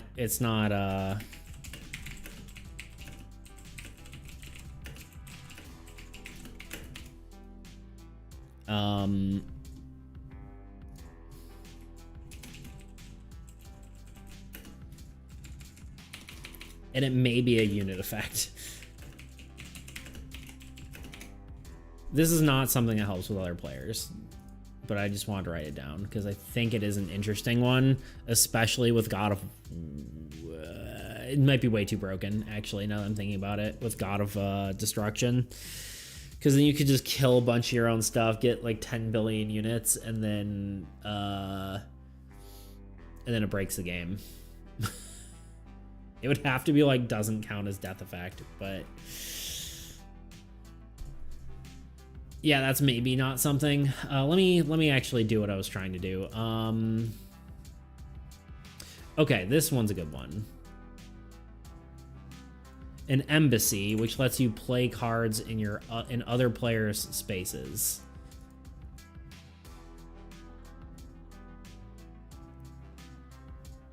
That I love. That's a great idea.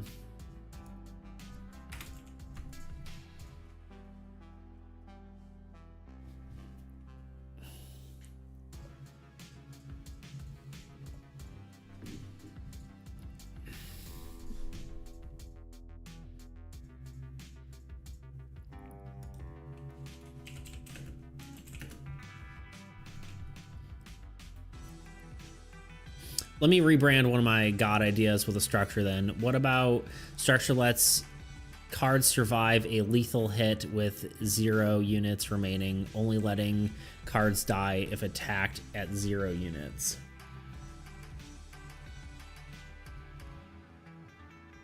I think I might have shared that idea before, but I can't remember. You did, and I'm trying to think it through again.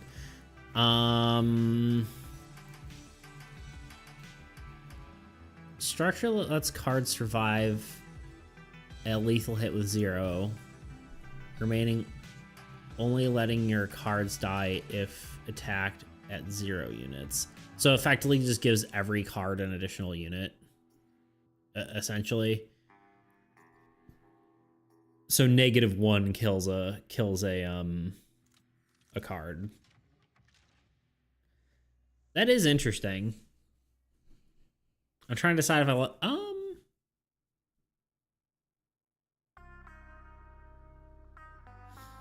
Yeah, so at -1 it dies.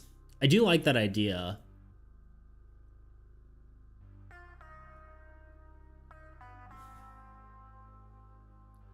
Do I like it? I'm saying something much stronger here. Sorry, let me actually read it then. If a hero with 3 units takes 7 damage, it's... Oh! Gotcha. One-shot protection, basically. Yeah, I gotcha.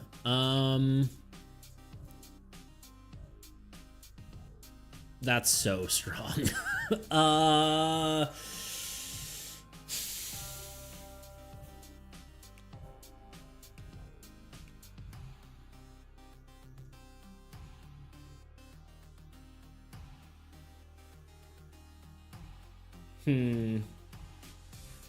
Yeah, that's very, very strong.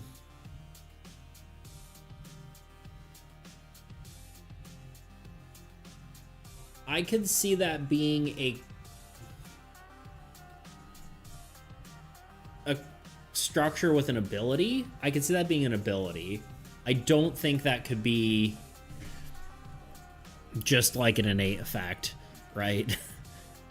I don't think it could be a unit effect. Couldn't be a triggered effect. I think it would have to be ability.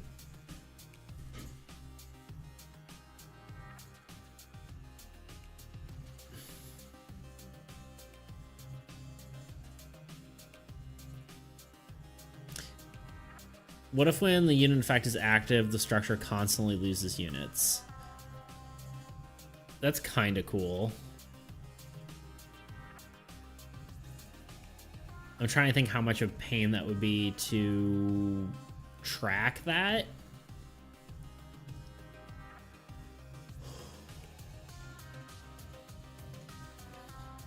I mean, that wouldn't be much different than just like a ability that costs 5 units to cast it, right?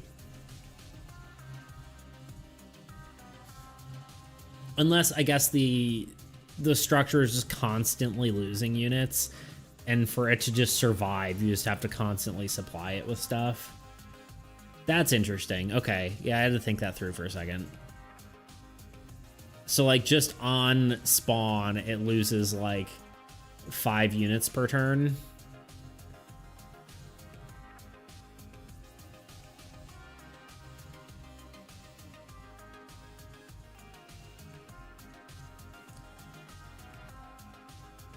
That is cool.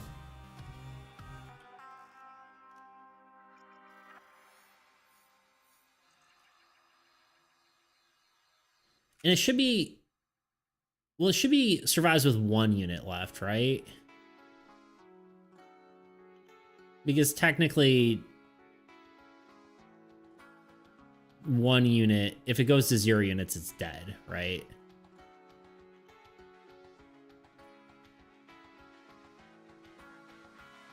Oh, no, you're saying... Sorry, you literally just answered that question, and I just didn't read it. And if the card is left with 0 and an ability stops, the ability...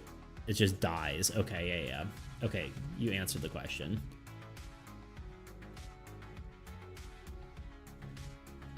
That's cool. Yeah, I like that. Unstable...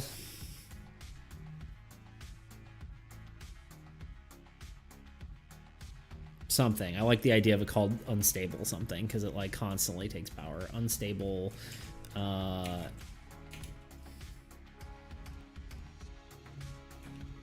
shield generator. I don't know, it's gonna be something different, but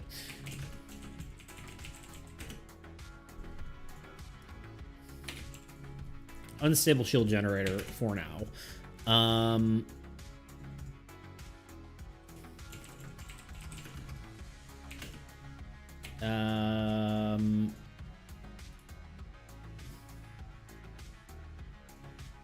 Removes 5 units per turn. 5 might even be too low, honestly, but unstable soul bind. I like that.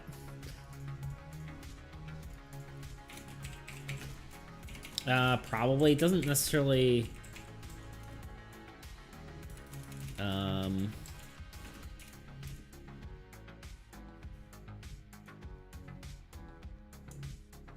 doesn't necessarily sound like a structure, but we'll, I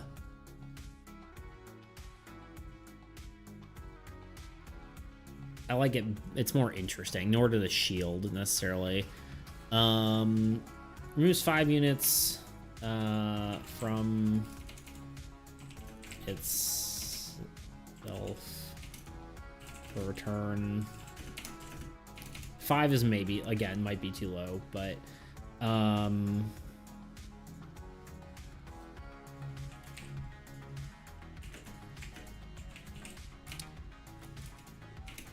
it probably almost needs to be something like 10, maybe 8. Use finance from itself per turn, or I guess let's just say at the start of each turn. At the end of each turn, at the start of, at the end.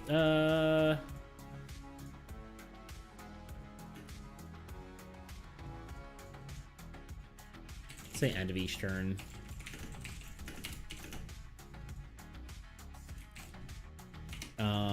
If any other card is to reach 0, it does not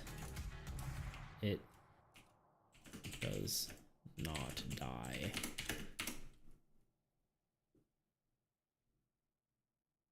Make it at the start.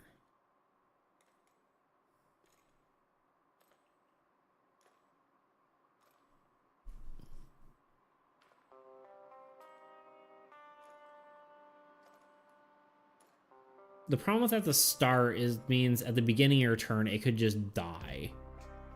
At the end means you have time to allocate units to it, if it's not.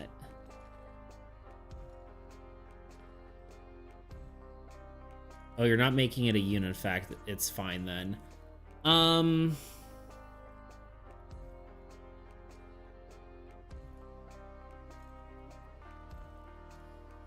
Yeah.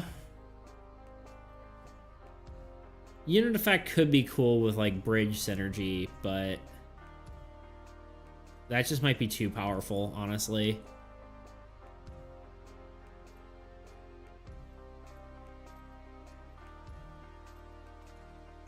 I think it could go below the threshold of the units it would you would want to leave it on, right?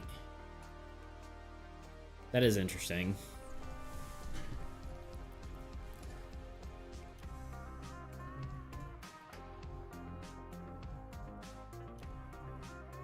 I didn't think of bridge. Damn you, bridge. I mean, it could be fine with bridge, but like,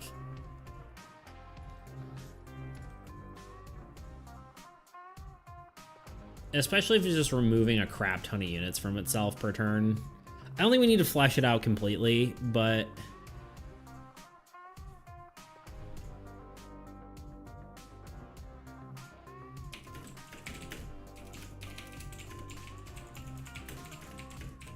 this is kind of just get ideas out here, right? We don't need to flesh everything out completely.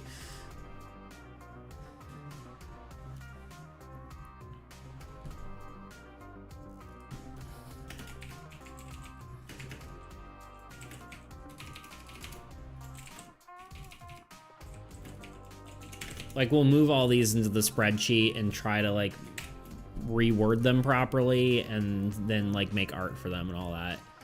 Which is maybe, like, not the best idea to, like, make art for it right away. I probably should playtest it before there's art in it, but even if I make the art and then it ends up being, like, this card's broken, I can just reuse the art and make it something better, right? Like, I did remove... The only art I've removed is the castle, and that can just be reused for something else. Like, we could just make a castle card. Okay, again, we're off topic again. We really want something that lets you... More things that help... Counterpoint, playing with blank cards sucks. Exactly, agreed. It's just confusing, and having just stuff on it just makes it feel that much nicer. And arguably, it doesn't take that much time to do card art. Plus, for like devlogs and stuff, it's great to, you know, have visuals. So yeah. What about lands? Generate units on the other player's side on your turn. Interesting. I like that. I'm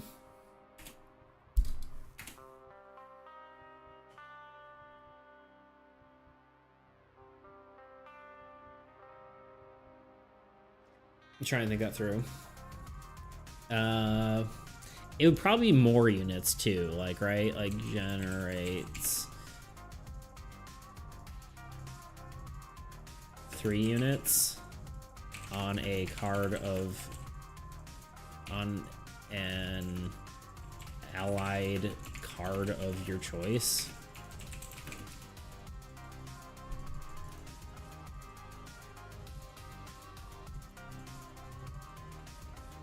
Is that cool?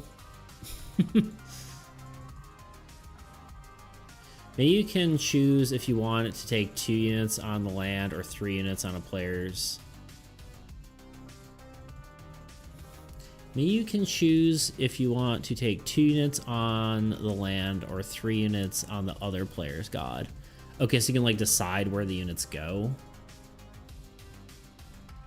I had a cool idea if we just specifically make it the, or like a good name for it if we specifically make it.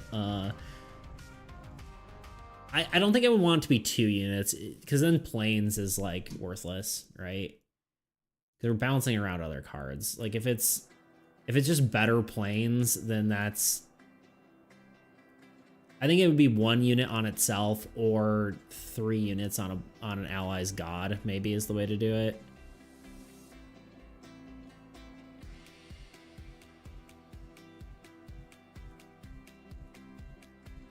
Because most other stuff has 1 unit, right? At least. I was just saying random numbers. Well, how dare you, first of all. Just kidding. On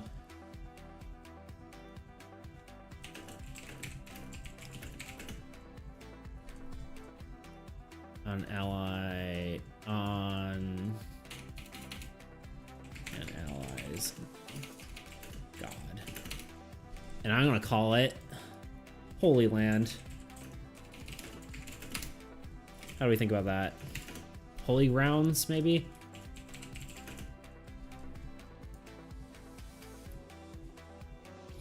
How can you do that to us? Shame on me.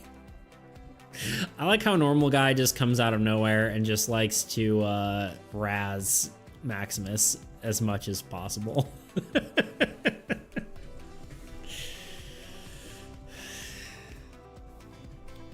Hollowed Ground, that could be cool too. Yeah, Hollowed Ground, that's cooler. Same sort of type, but same but different, you know? Just sounds better.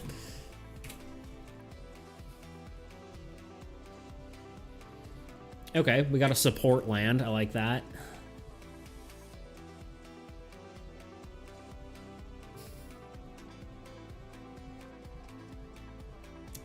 I guess I'll keep looking through ideas. Oh yeah, wait, let's go back to this for a second. The embassy, you can play cards on another player's space. Would that need anything else? Because it kind of feels like that kind of ends up feeling like library, except you can play the cards, right? But it'd be using one of your actions. So it almost feels like it needs some sort of unit effect or activated effect.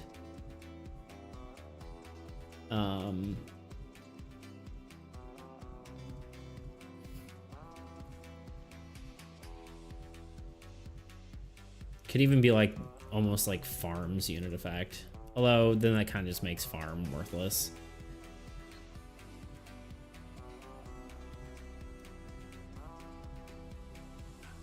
Sometimes I wonder if I should buff farm, but it's like a really good effect. I just hardly ever use it. I guess maybe I just keep looking through stuff, and if I find something that might work as a unit effect on it, I can just place it on there. But for now, it's probably fine just as is.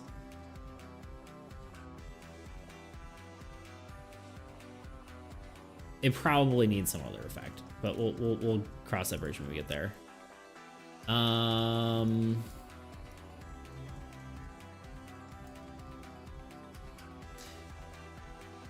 had that marked as an ability, but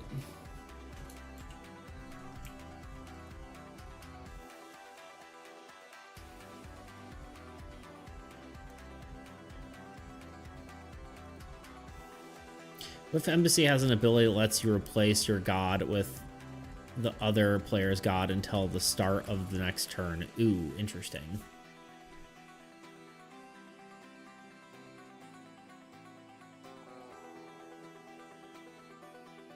You swap gods? That's kind of cool. I also want to call that like a church, but...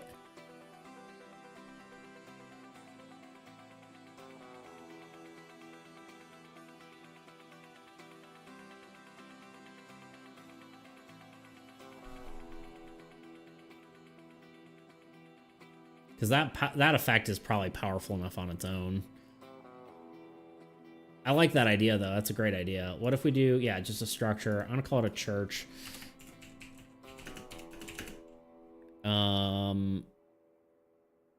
Ability.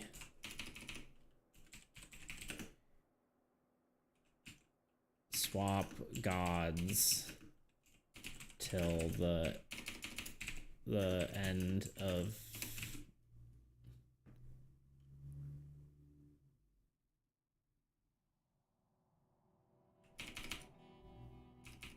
till the start of your next turn.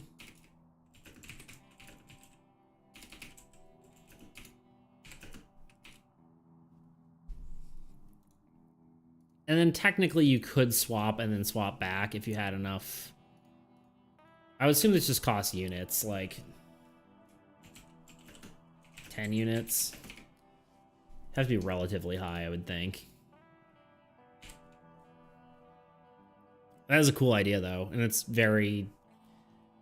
I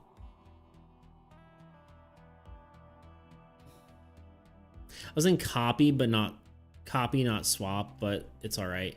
The only problem with...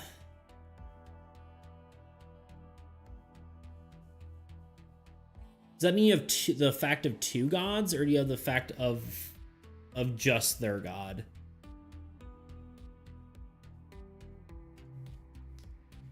Swap is better. Yeah, swap is more of a...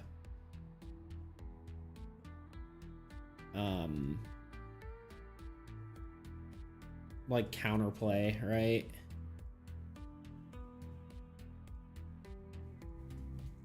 There's more tactics around it. A copy... I guess you could copy the... yeah, I think swap is more interesting.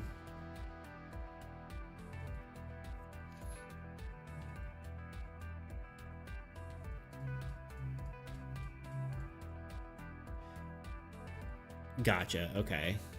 They was copy the... yeah. Right, I see what you're saying. Okay, so it replaces the other. Yeah, swap is more interesting, I guess.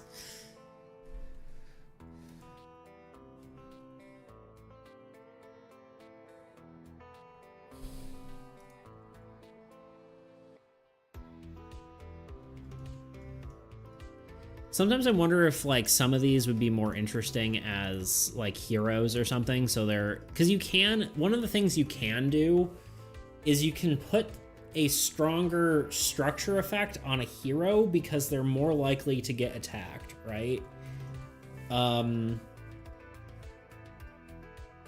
Like structures innately cost more or are more difficult to get up and run, or like you have to have a land to put them on, right? So it does inherently make them harder to play, which does make it good for very powerful abilities, but you could also have powerful abilities on heroes, especially if like something like a unit effect, because then it requires you to have units on your front lines, right?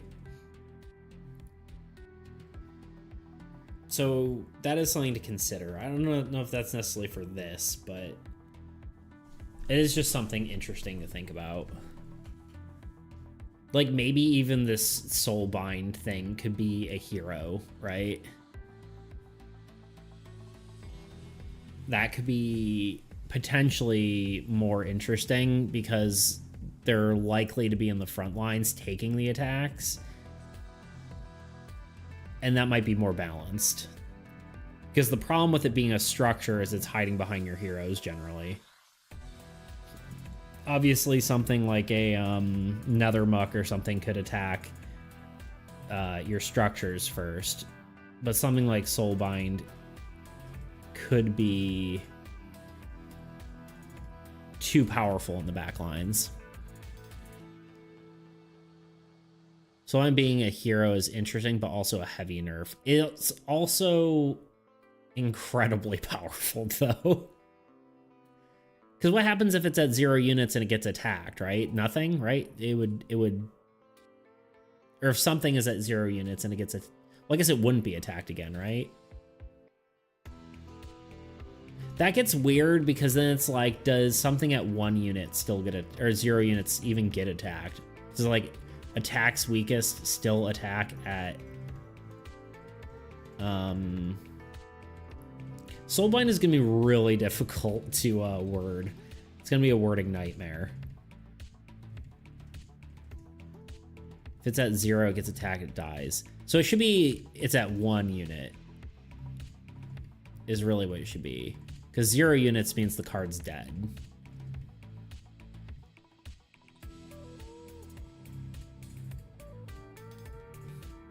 Right? Because technically if it goes to 0, it has an additional unit.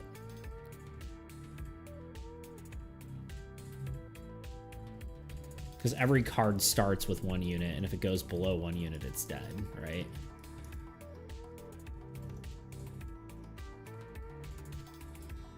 Right, I see what you're saying.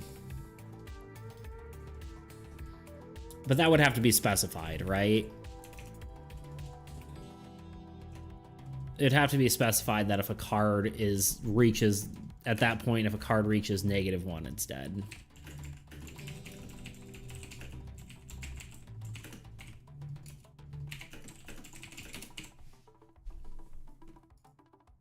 I like the idea. It might just be a wording nightmare for a card, but that makes sense. Yeah.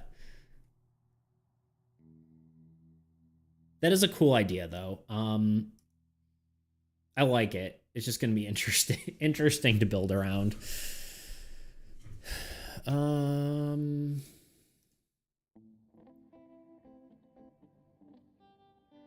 Yeah, I think I specified it before too. Maybe word it weirdly. I don't know. I can't read, man. So it's probably my fault. I'm not going to blame you for that.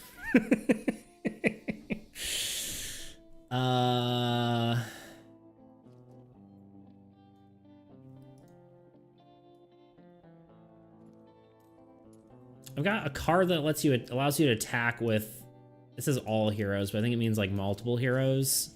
Like, so you can dual attack other things, I think is kind of interesting. So like if you had, you know, I would assume it'd be 2 heroes that could attack.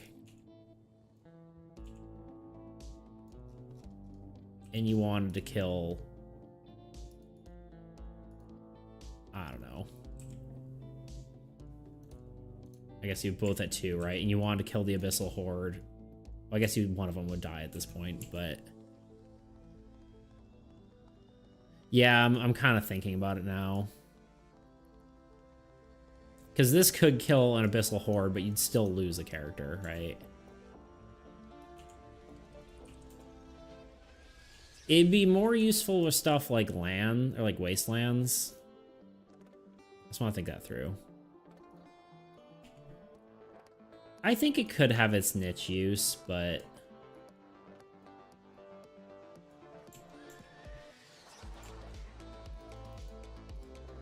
so like you want to attack this thing, right? Well, it'd have to be like that for both to survive. Yeah, it's pretty niche, huh?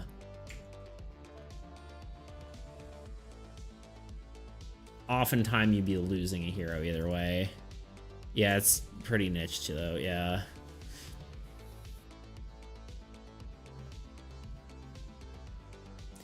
And like, that's a very small difference that if it were a thing, it honestly would have to be an innate effect.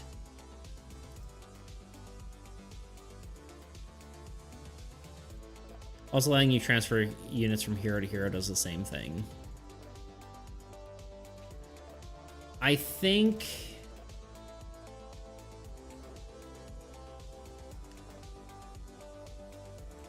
maybe the more interesting... again, we're kind of... I keep running away from letting you... like, working with allied cards. The more interesting thing to do would be, like, you have a hero that has the ability to take units off of other allied heroes. But that's probably too strong. So... the only difference between Army Camp's unit effect and the effect you just described are the scenarios where one hero would die. Actually, no, even then it's the exact same thing. Yeah, for sure. You could save like one unit. It's not worth it. You're right.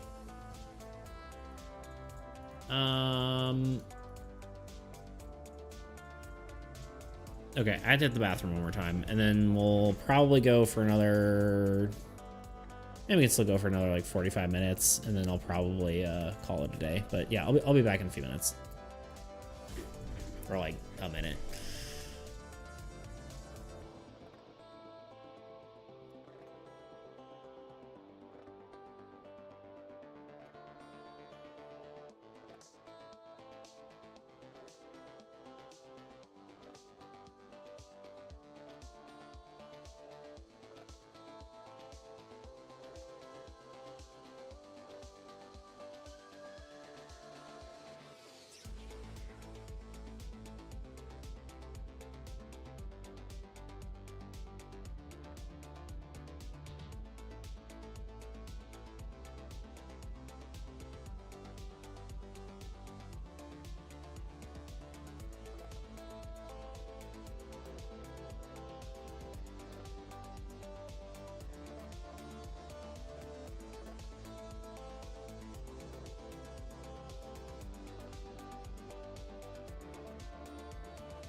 Okay.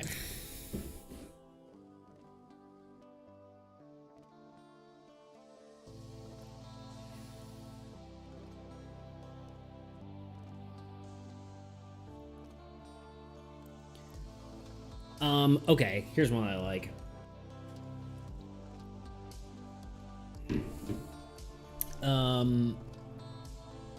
I think, and this is kind of similar to like something we're thinking about for players.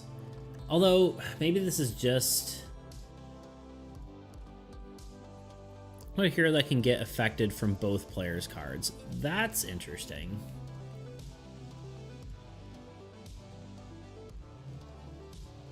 I like that a lot.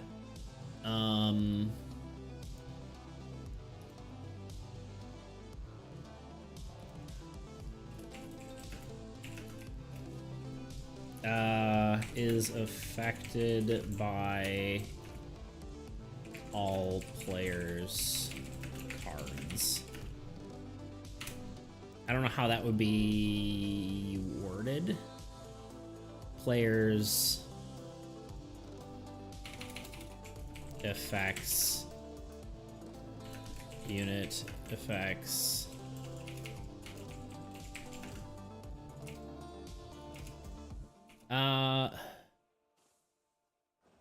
It's just effects, right? I'm trying to think what that would mean. Let's look at this for a second. So hero.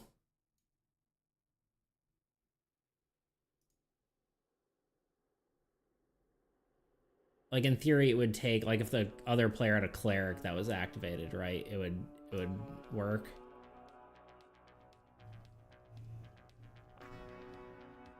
It would probably specifically have to be unit effects, I would think.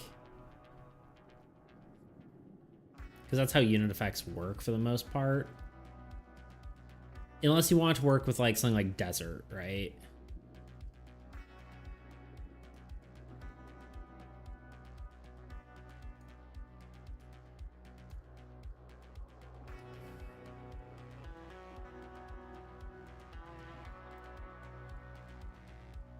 Maybe the better way to word it is I was thinking, so this card is, or this hero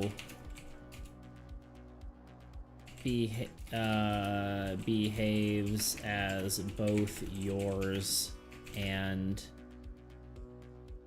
your allies. Can only attack on your turn. I think that is probably the best way to word it.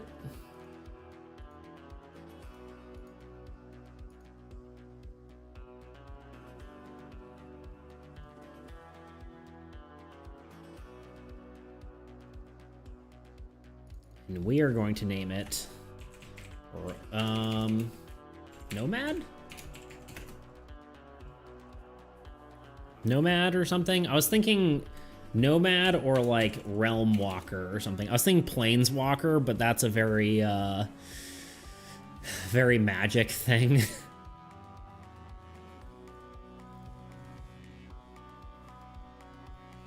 Nomad or Realm Walker or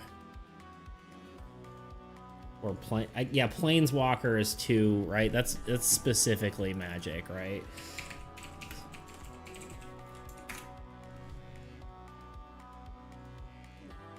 Yeah, it's a very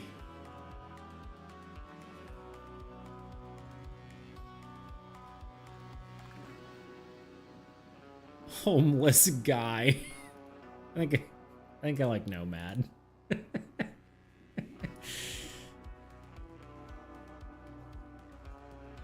I mean, it might have like an additional name, like I don't know. Traveled Nomad, I don't know. Something like that. But Nomad is its base name, I think. Makes sense to me. It could also be like militia or something. Like mercenary, maybe, actually. Could be it. Well, this guy gave me an idea this time. What about a card that doesn't take an action to play but isn't a spell? We kind of did that with the Lich. Like, it can be played anytime. Oh, but I guess technically the Lich still requires... Oh, no, I guess not. Yeah, I guess that's kind of how the Lich is. Which is the one we... Yeah. Right?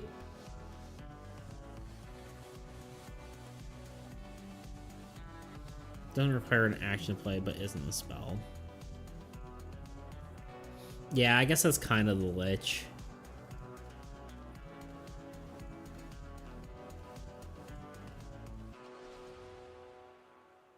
I think I just had another idea from your idea, but I'm trying to remember it now. Yeah, I guess.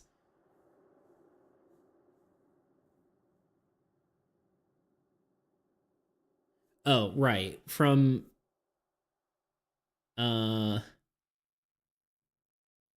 like my homeless guy car will never come to fruition. I'm sorry, friend. Okay, hold on though. Mercenary. Now I don't know what that is, but I feel like just the idea of a mercenary could be a cool card. We're working on off the name and then coming up with an ability, but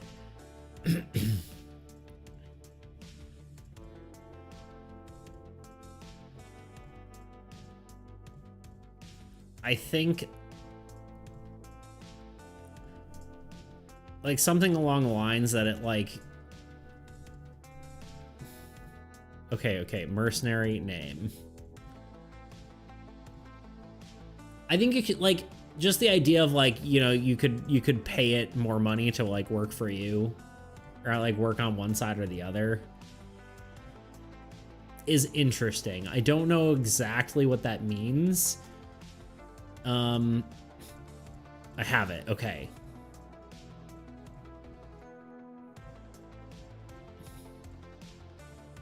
Like it could be on the side of the board with the most units, or like follow the hero, or mimics the actions of the hero with the most units. I'm sure you're cooking right now, but I'm just also trying to cook, you know? Kind of like mimics actions of hero with most units, but wait, no, I don't have it. No! You were the chosen one.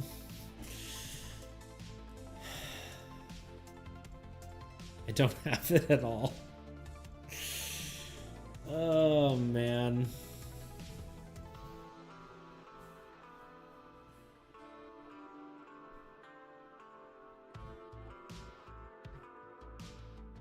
But I did get another idea trying to cook. Yeah, I'm trying to... I kind of like the idea of like mimicking stuff, but I feel like maybe that's not a mercenary. I'm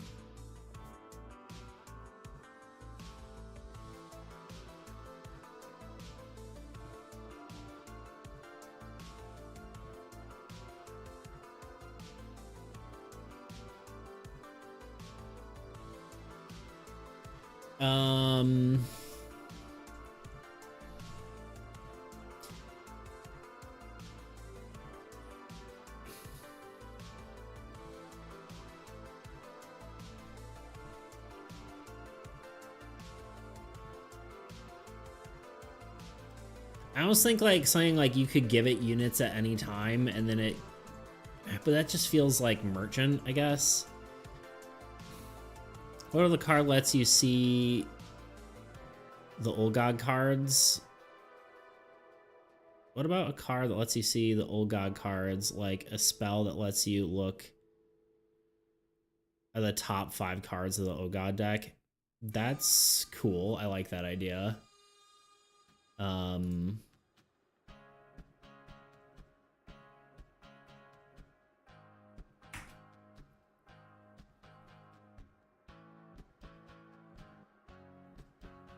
thinking that through.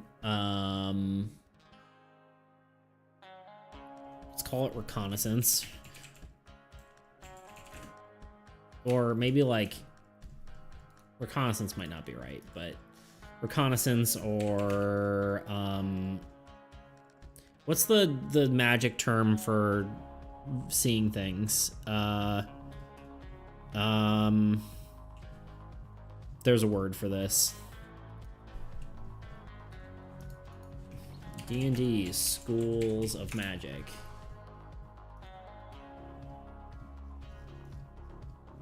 This is actually a school of magic. There we go.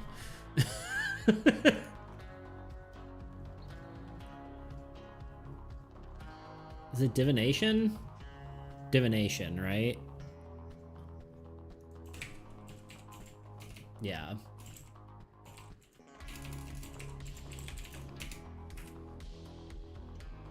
Yeah, divination's good. Beautiful.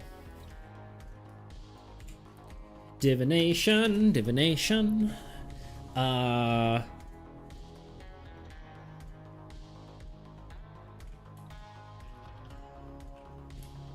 Shows you the next. I had it before you, but we looked up the chat delayed to prevent me from proving my nerdiness. Well, I'm proud of you.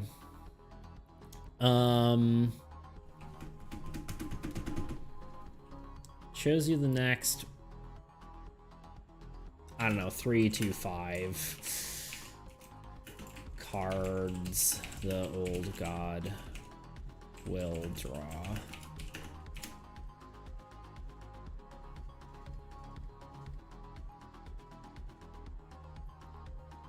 That's cool. I like that idea.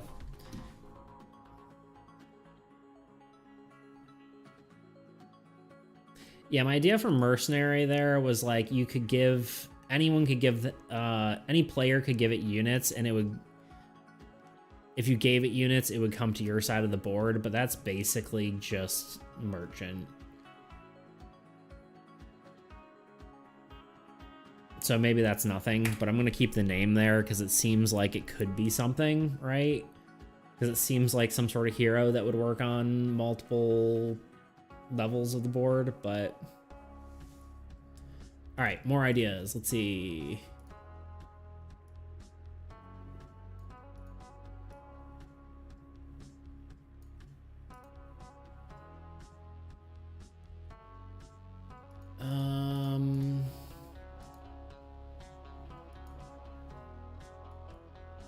Oh right, I want to throw this out here. It's probably a structure.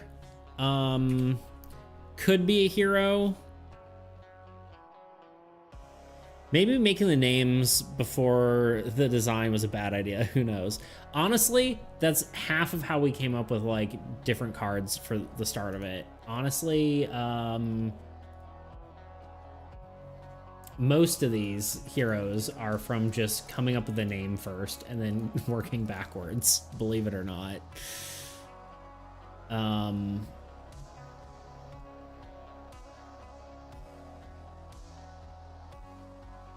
Like we thought, oh, necromancer, okay, how would that work? Okay, they probably gain units when something dies, right? Like that's basically how that all that works, really. Or like druid, oh, it probably gains units when with lands, right? So that's how a lot of that actually worked. Thematics is, you know, important, believe it or not.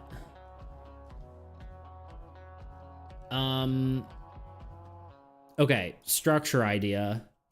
It's a taunt, or basically allows you to change the Chinese change. God, how did I type that? Change. I mean, it auto corrected, but change the like attack priority of the old god, or of a specific card, like an ability, which is, I think, kind of a interesting idea, right? Allows you to Chinese, that's the card. To like Chinese food, like can I get some General Tso's chicken or whatever? That'd be delicious.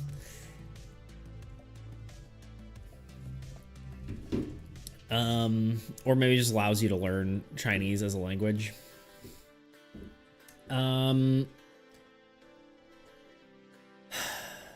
Anyway, I like the idea of it. I don't know if the attack priority should be type of card or power of card. I think it should probably be one or the other, but not both. Or, I mean, I suppose it could be modal, but, like, I kind of don't like that idea.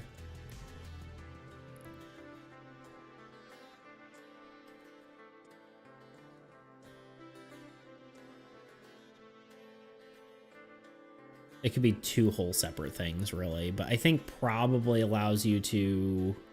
You would never really want to change something to attack weakest, so I would assume it would be...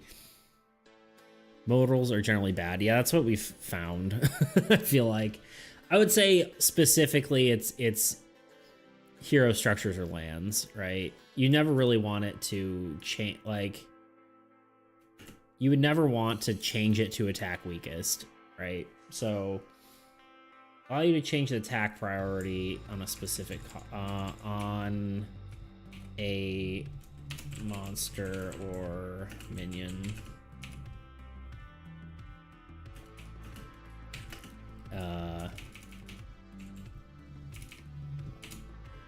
minion. God, my brain wasn't working.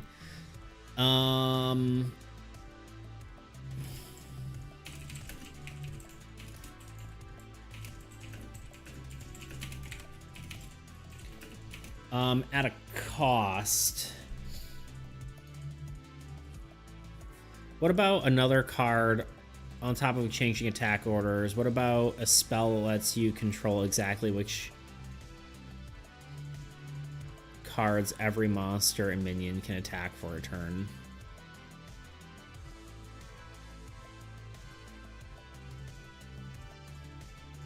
When thinking that through.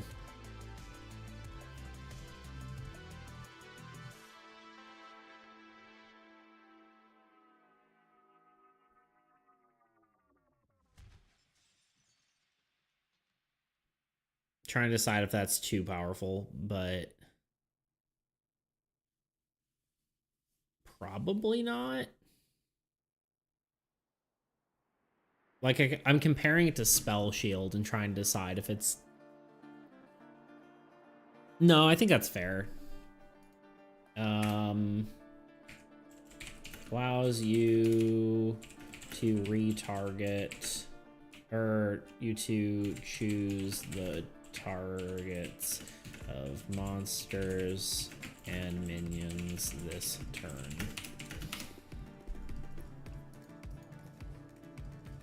I like that. Yeah. No, I think that makes sense, because you're still taking the damage, right? It's just you're deciding where it goes. Well,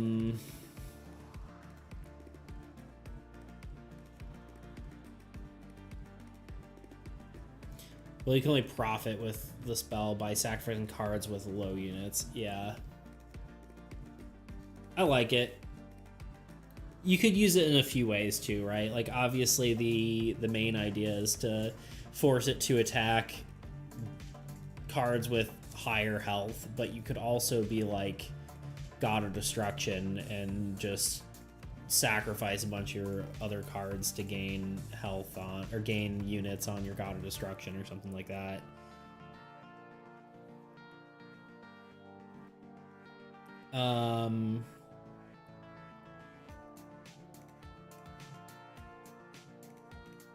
All right, what are we calling it? It's mind control.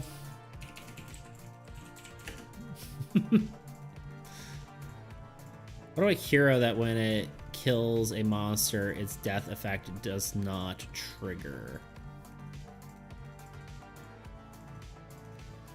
OG card. Yeah, I can see that. So like negative death effects wouldn't trigger, right?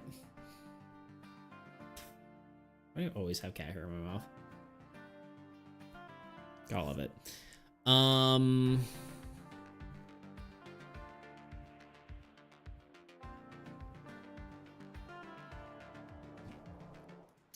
How about a priest? Or something along those lines. Negative, when killing with this card, negative death effects do not trigger. I was thinking both make it spicier, but just negative works too.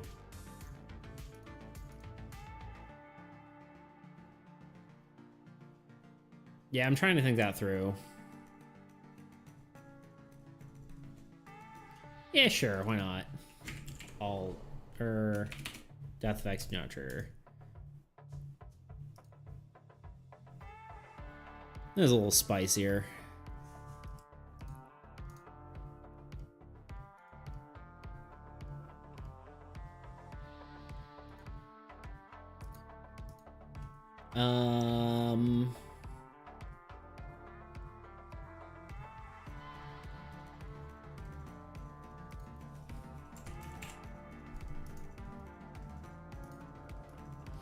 Actually, I think suggestion makes more sense for the...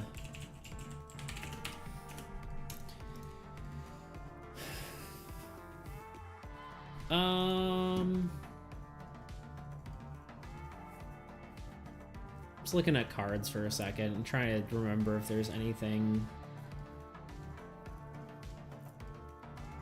I think I do like the idea of growth, but triggered effects, maybe. It might be kind of niche.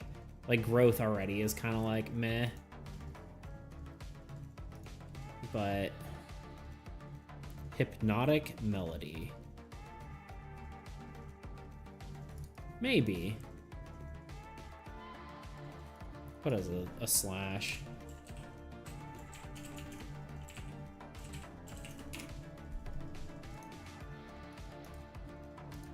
Yeah, that could work. Level 10 priest ability, turn undead. We do have a charm, although charm has gotten very got way too broken.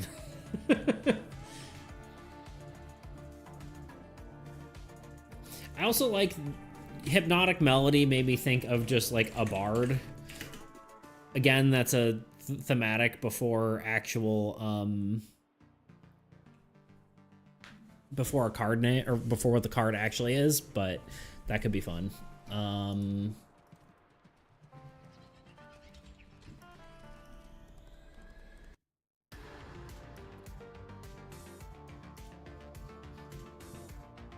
Having a hero with taunt probably would be good. I mean, we consider that for the paladin, but it could be a good just card in general, like another tank type card.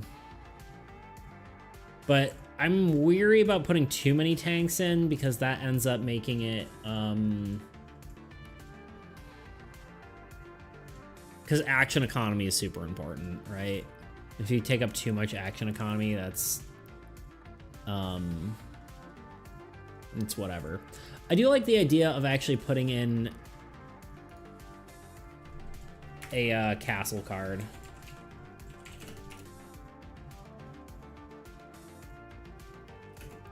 Just to use up my art.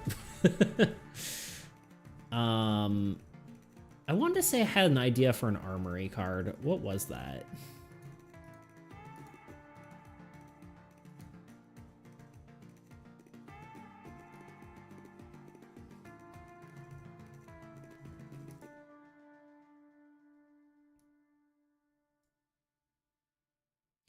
That's kind of interesting. A card that lets you play cards out of play phase. Maybe that's something that could be on the embassy, right? So like it has, you can place cards on other players' play space, but as like a unit effect, you can play cards out of your play phase. I don't know exactly how that would work because then there's still card restrictions.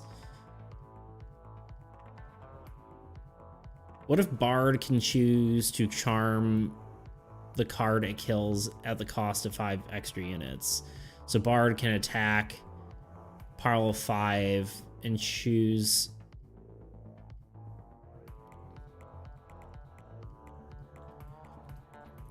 and choose 10 unit. Hold on, sorry. So a bard can attack a 5 power level card and lose 10 units, and it will charm it. All the cards affect remove. I just don't like. Honestly, the problem with that.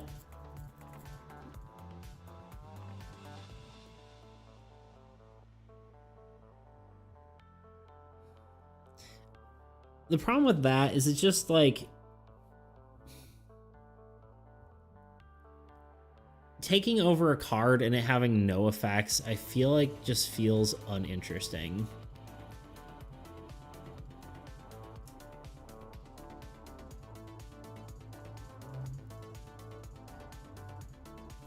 Hold up.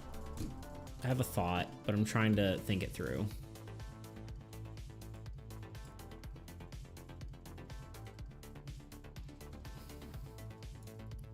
What if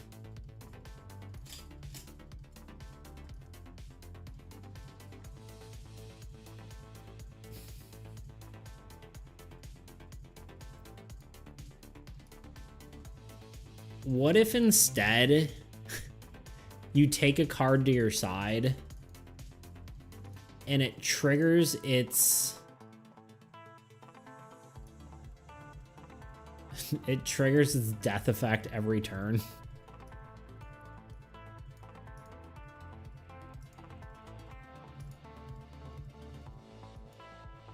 Like, triggers its positive death effect every turn.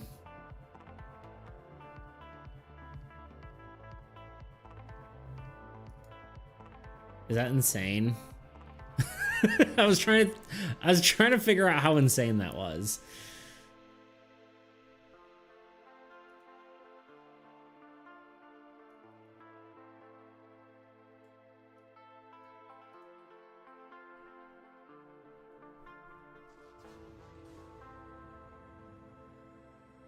Oh my god, that's brilliant but insane, right? It's kind of interesting.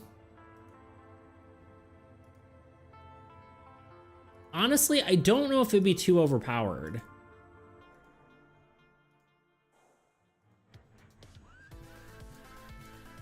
The only thing I think it would be confusing on is the Nether Mug. You have to make it an ability like 10 to 15 extra units.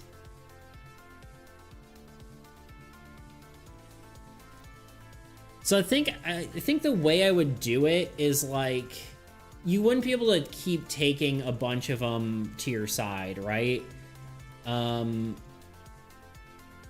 would be like a card that when you kill a monster or kill a card controlled by the old god, it triggers that effect every turn, and if you kill a new one, it would replace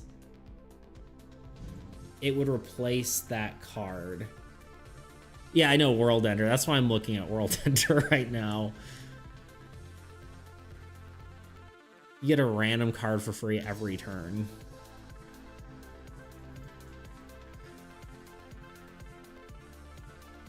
What if it's all death effects? So if you have World Ender and you have to destroy a card, and then you have to like destroy like Forsaken Forest, and it starts triggering negative death effects every turn.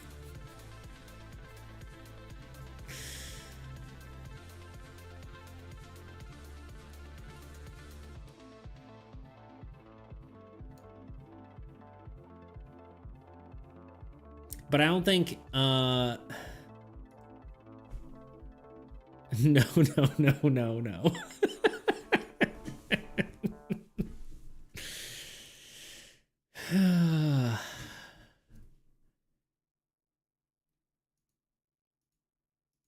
I think this is a cool idea, but it might be completely broken, but I kind of want to do it anyway.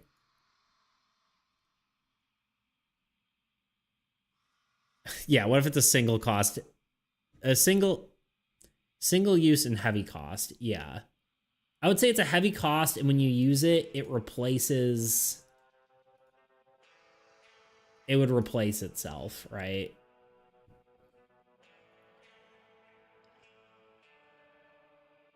It'll be so much fun. Yeah, exactly. I think it's worth trying. It could be broken. Okay, let's say Bard.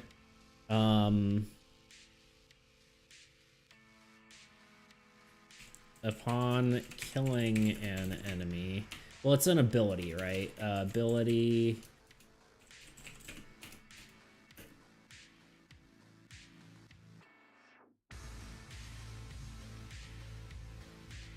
It almost should be like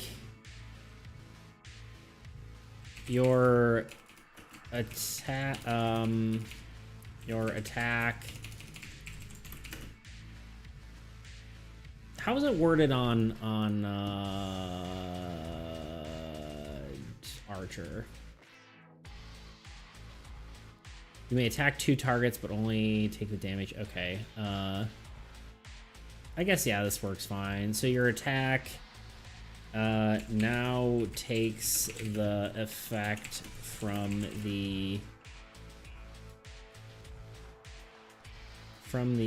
or takes the positive defeated effect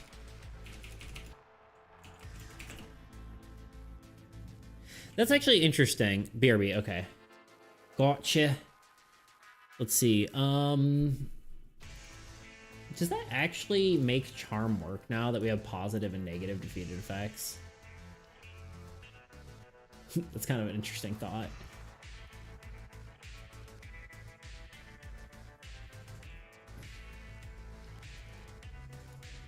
I'm trying to remember the reason charm didn't work half the time. I guess effects like Abyssal Horde, right?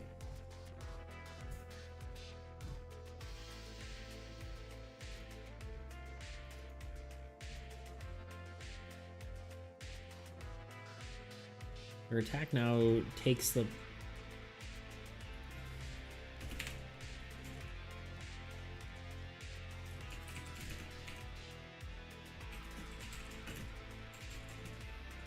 Your attack now takes the positive defeated effect of the monster you... of the next monster you defeat. You may only have one effect at a time.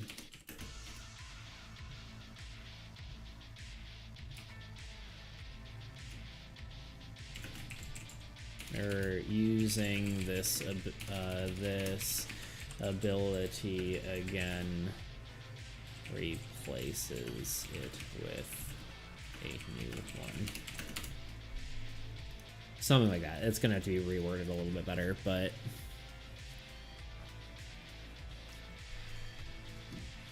spend 15 units. Maybe it's 10 units. I don't know. I think it kind of self-balances a little bit.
Okay, something like that works. I was trying to think that through, but who's messaging me? No one.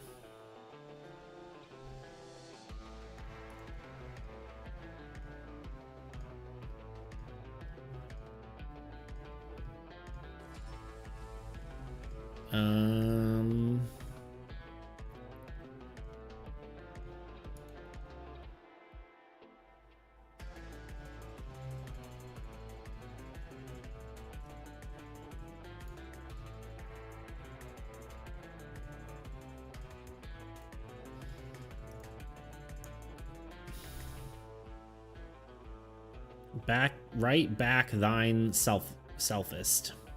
Well, welcome back. That could potentially break a bunch of things, but the Bard is here. I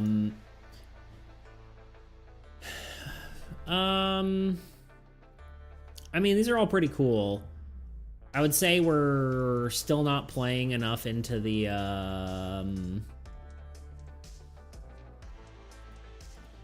into the co-op sort of aspect of stuff, but I guess there's like only so much you can do, right? I mean, like,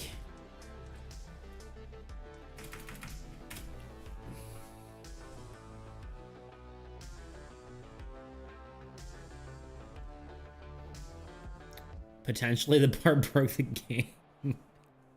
Yeah, no, it's true. It's gonna be stupid, but I'm willing to try it.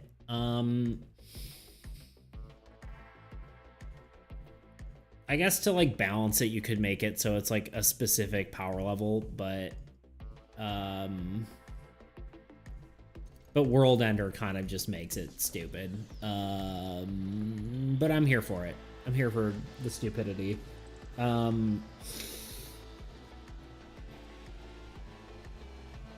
What sort of effects can a cooperative card? Co-op is difficult to achieve. Co-op is difficult to achieve already. A small amount there is supposed to be complemented by the already existing strategy, right? Like, you can give units, right? You can give cards.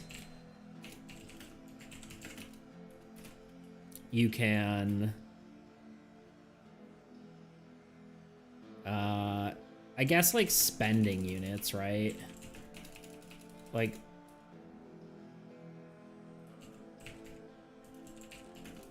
use their units, spend units, spend cards.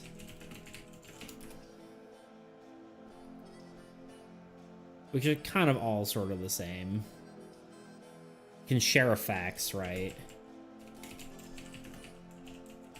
I mean, I guess that does bring up the old bridge, how it used to allow you to share triggered effects when it was completely broken.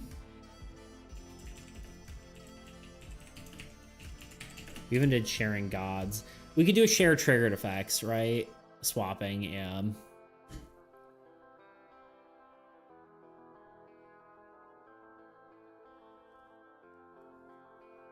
I also think it could be cool to have like potentially something that allows you to change gods, but I think that's too much, maybe.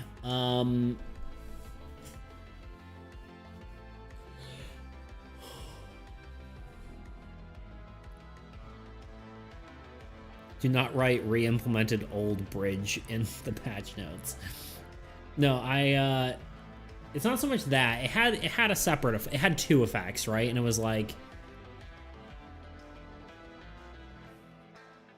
why does it have both of these? It's already too powerful on its own, right? Well, actually, it was somewhere between bridge and trading post, because they had that weird interaction.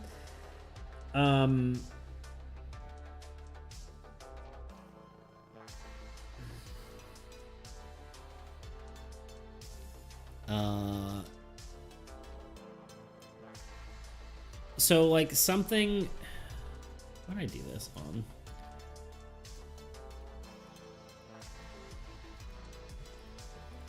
It would probably,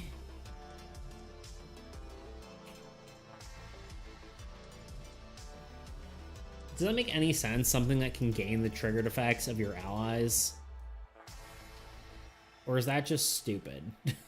Right? Like, how does this work, right? How does, well, I guess it gains 3 units, right? It says gaining units. This is gaining card draws, gaining units, gaining units, gaining units, gaining units.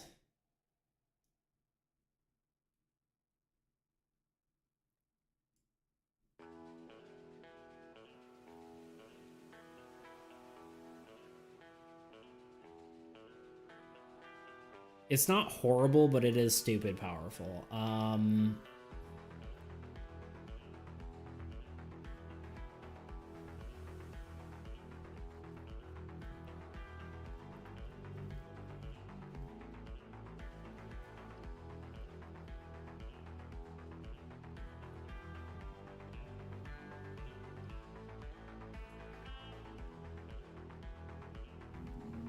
Unit effects would... You mean triggered effects or unit effects?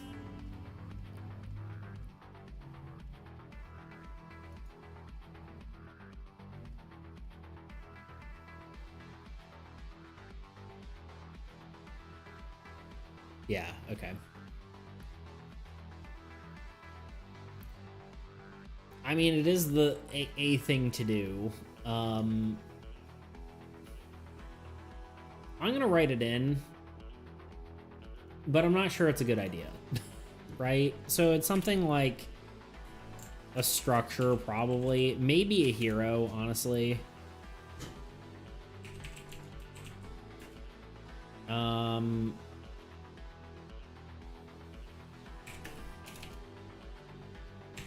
Unit effect, all,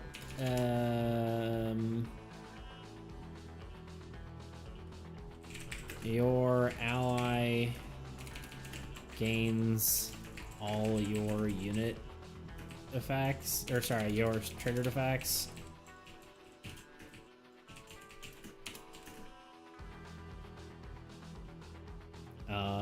Units are placed on their god.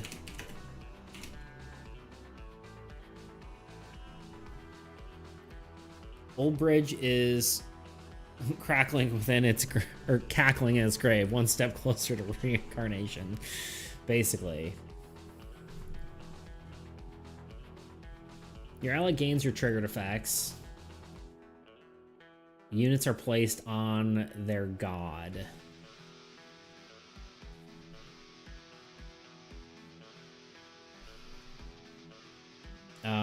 This does not,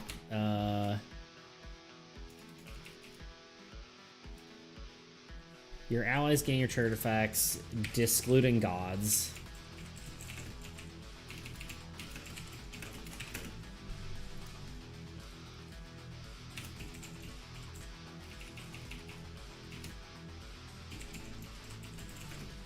Discluding, not a word. Excluding. No, my god, that would be the biggest buff to double harvest. No. Yep, nope, sorry. Not happening. That's exactly the problem. One of the problems Old Bridge had is that it triggered god effects, and it was like, okay, this is stupid. Your allies gain your triggered effects, excluding gods. Units are placed on their god.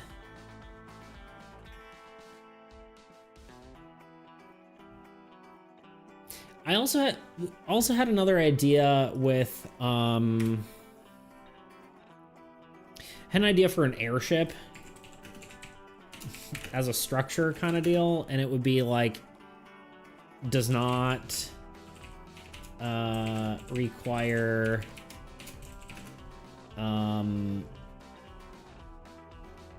land to place. I don't know what else it would do, but that idea is kind of interesting as a concept. Potentially it has a unit effect.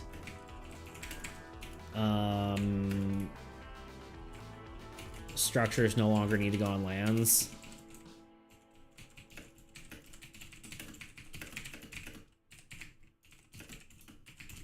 So it's kind of like a double sort of thing.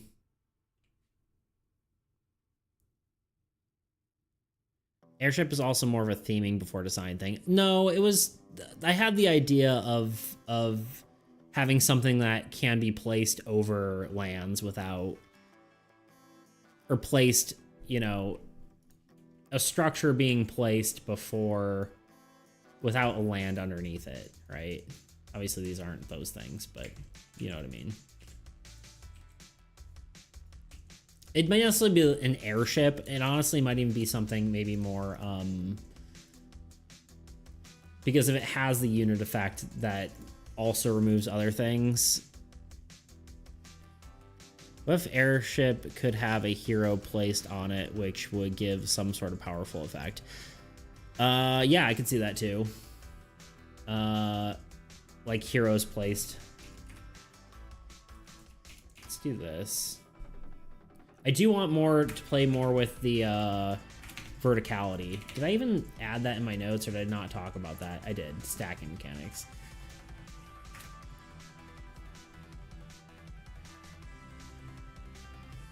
When airship dies, the hero also dies. Interesting.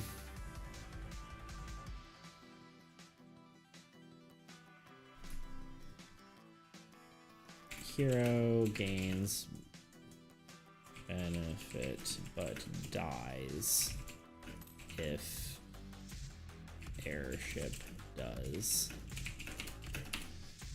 I mean, I think that would be the thing too. If it had a unit effect that you could place structures without lands, if the airship dies, so does all the lands or all the structures.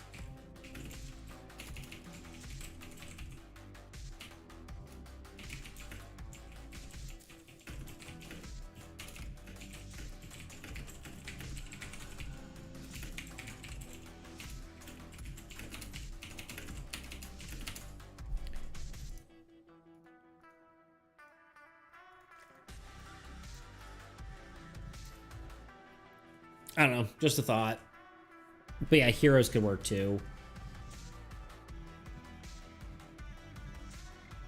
Which could be something that we play around with heroes as well. I could have sworn I had like an idea for an armory card, and I don't know what it was.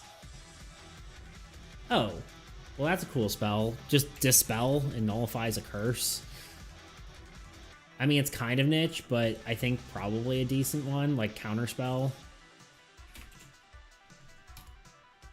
Super simple, but definitely has a use case, right? It's basically like any of the other, like, what are they called? Scorched Earth and all those, right? Like all these guys. But just for curses. I think that's kind of cool. What else we got?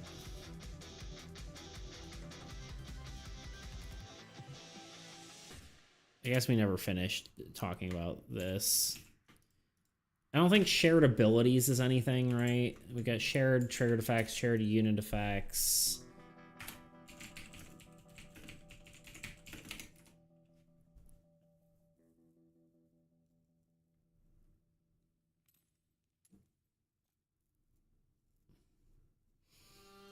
It's not also to say that we couldn't have cards that have similar effects but are slightly different, right? Like you could have,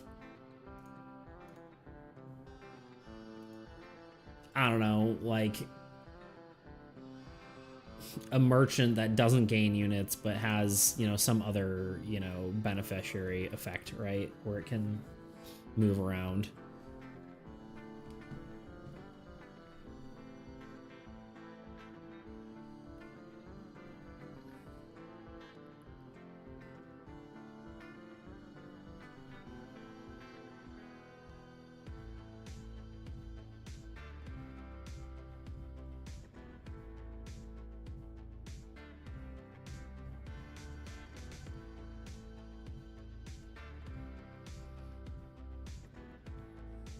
What if, sorry.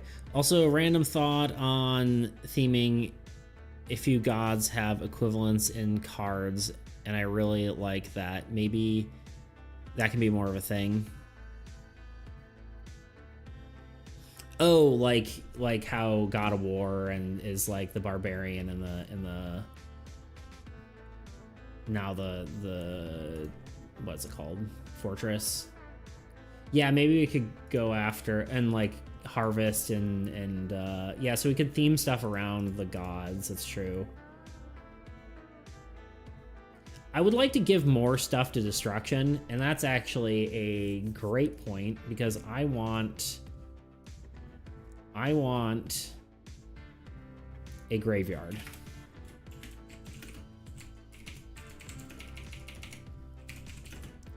And that lets you draw, I don't know if it's an ability or what. Like paladin with protection, hero with a paladin with the protection god, hero with humanity, destruction, swamp, necromancer, yeah, all that sort of stuff. Yeah, it's definitely some themes for sure that repeat themselves. And that was somewhat intentional. Graveyard, draw cards from discard pile. I don't know exactly how that would trigger, whether that's a ability or not, but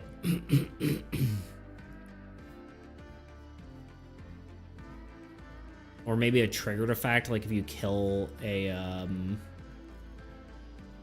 kill something, it can draw cards from discard pile.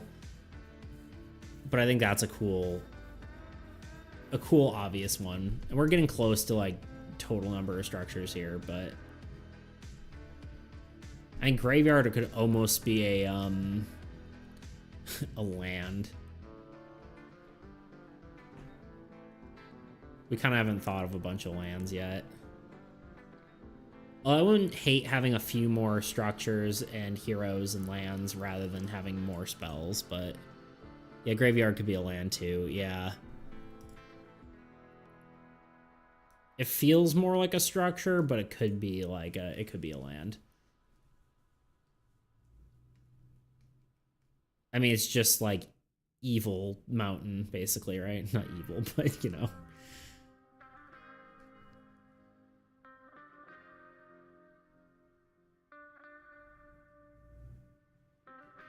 Yeah, what if graveyard gives you one discard draw per turn if there are no discard piles, you can draw one card normally. Gives you one discard draw per turn. If there are no discard piles, you draw a card normally. I think drawing from discard is actually more powerful than just drawing a card.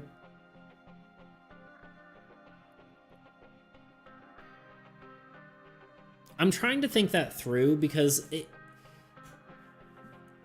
drawing from discard is interesting because it gets you to a point where you have to know the order of whether the discard pile is ordered or shuffled, right?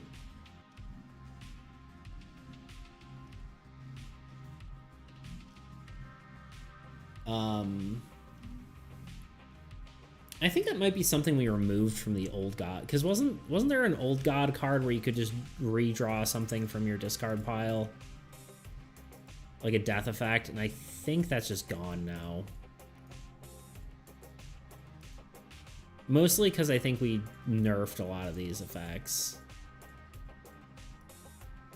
But that's something we can add back in when we create something. But we kind of removed any discard sort of stuff. Yeah, because letting you search your discard pile is more interesting, I think, maybe.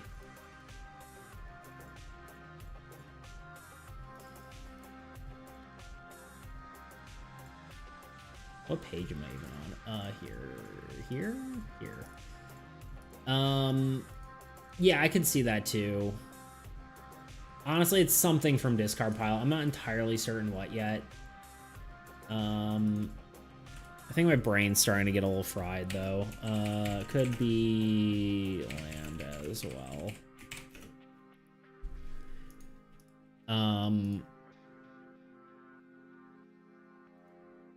Graveyard is one word. Yeah, I guess a graveyard could be a land. And honestly, maybe it's better as a land. And then you could play off whole strategies about drawing discarded cards. But I don't know if there's any downside to that. You probably have to an ability that costs units, right?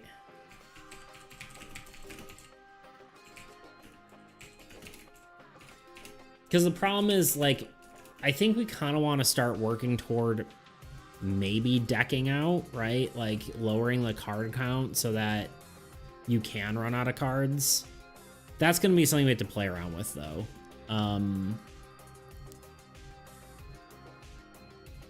And Graveyard, if that just completely nullifies that, that's crazy, right?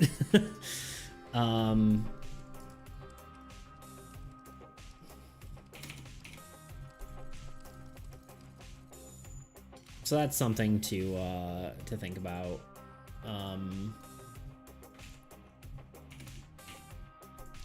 I could almost see Mercenary being like an army camp, except a hero, right? So it has the ability to attack on your ally's turn as well.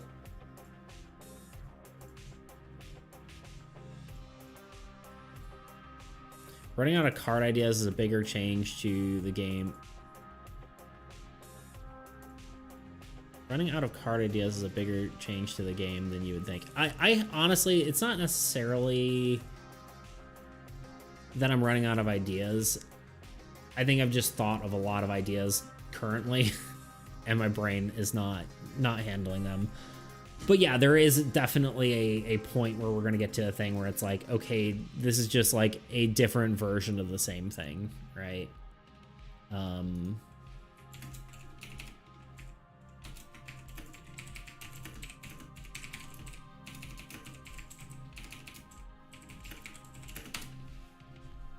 I misworded that there.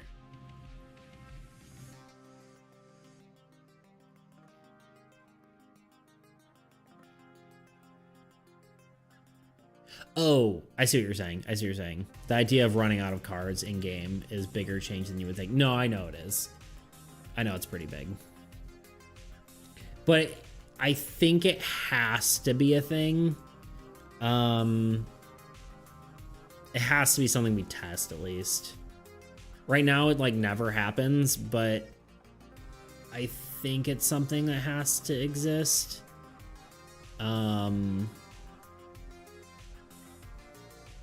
Especially if we go into a digital game at some point. Especially we go through like the sort of like Slay the Spire inscription sort of thing where you have a small deck, right? And you get to a point where, you know, you start the game with 5 cards or whatever, right? Like you're gonna run out of cards and you can't reshuffle them because you're not just gonna gain random cards. But I mean, sorry, let me read it one more time. I meant the idea of running out of cards in game is a bigger change than you would think. Right. Oh, I got kind of close at one point. Sorry, I can't read, see? Yeah. Here we are. My brain's not working. It's time for me. It's time for me to be done. Honestly, one of the things I think that tires me out the most is I have my lights here, right? And they just like are blinding. And it's just like taxing on my brain. Man, how can you understand me 2 different ways? 2 different times, really. Look at this. Look at what I'm constantly staring at. Hold on, let's do this. Turn on the cat cam. Oh wait, it's... Why is it not working? Oh, there we go. Look at this. So we got this light blaring at me, right? And we got this light over here blaring at me. And probably the worst offender is my, it's my actual one I'm looking at is literally blinding me in the eyes. And it is really taxing on your brain staring at lights the whole time. There's gotta be a different way. I think I need one like kind of more up here, like up above, rather than just staring it directly. But the power of the sun, seriously.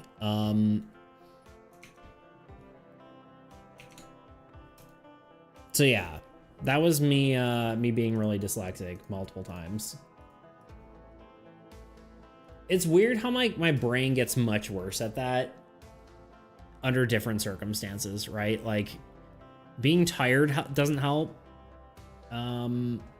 Obviously, yeah, like I think I just like get fatigued faster when I'm streaming.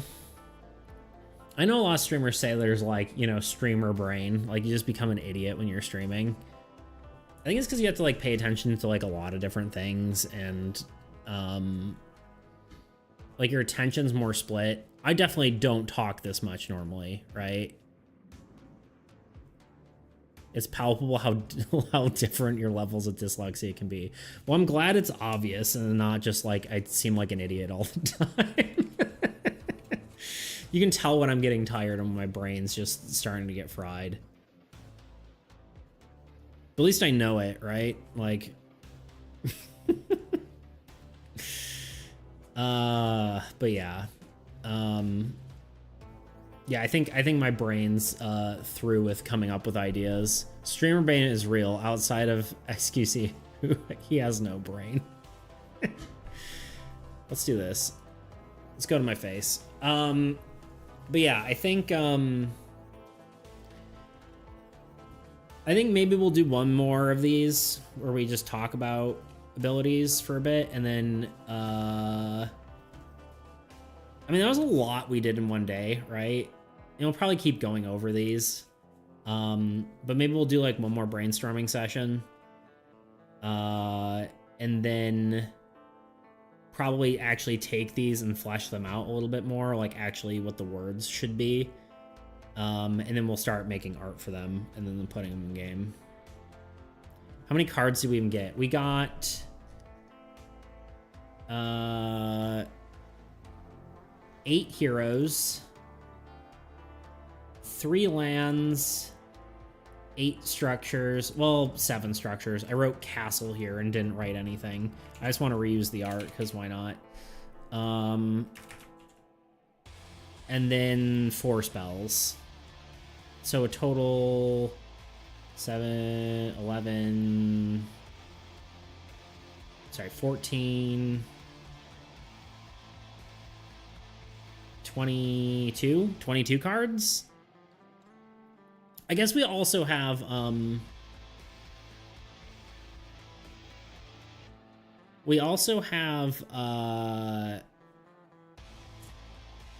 the old god to look at too, right? We have got a bunch of those as well. 23 if you count the blank castle idea. Exactly.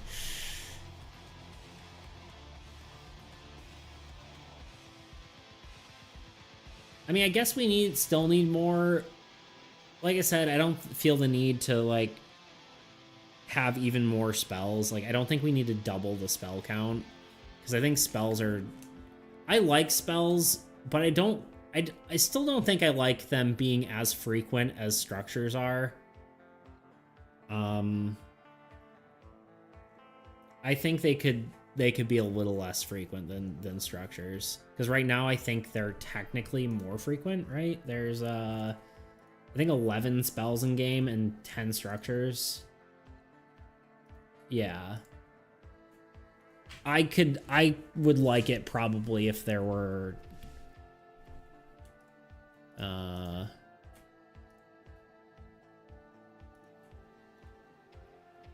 maybe even like just a few more, right? A few more structures than whatever. I can also see there being, it might be good to actually just create a ton of different lands. Because there's 3 copy of each land in the deck. I could see there being more unique lands rather than having a bunch of copies of 3. You just remove growth and make it 10 to 10. Yeah, it's true. I think thinking a little bit more than that though, even like 15 structures and 10 spells, and maybe not exactly that, but the proportions should be a little bit different. I think the thing is, once we introduce all these cards, I think the idea of setting the number of cards for the deck is one of the things we're going to be able to play around with. Because right now it's kind of arbitrary just based on the number of cards we created. So like I can set a specific number, right? So rather than being 20 heroes, 18 lands, 10 structures, and 11 spells for a total of, you know, copies, including copies of 59 cards, which is just a weird number, right? You could set it to like, I don't know, 40 cards or 30 cards, and then pick the number of each that would go in there. Like, maybe you have, I don't know, 10 heroes, 5 structures, 10 lands, and, you know, 5 spells or whatever. Or maybe like a certain number of, like your choice, right? I think would be cool. because then you could have like God of Harvest have more lands in their deck rather than, you know, something else. So I think that could be cool. Or maybe you could put as many lands as you want.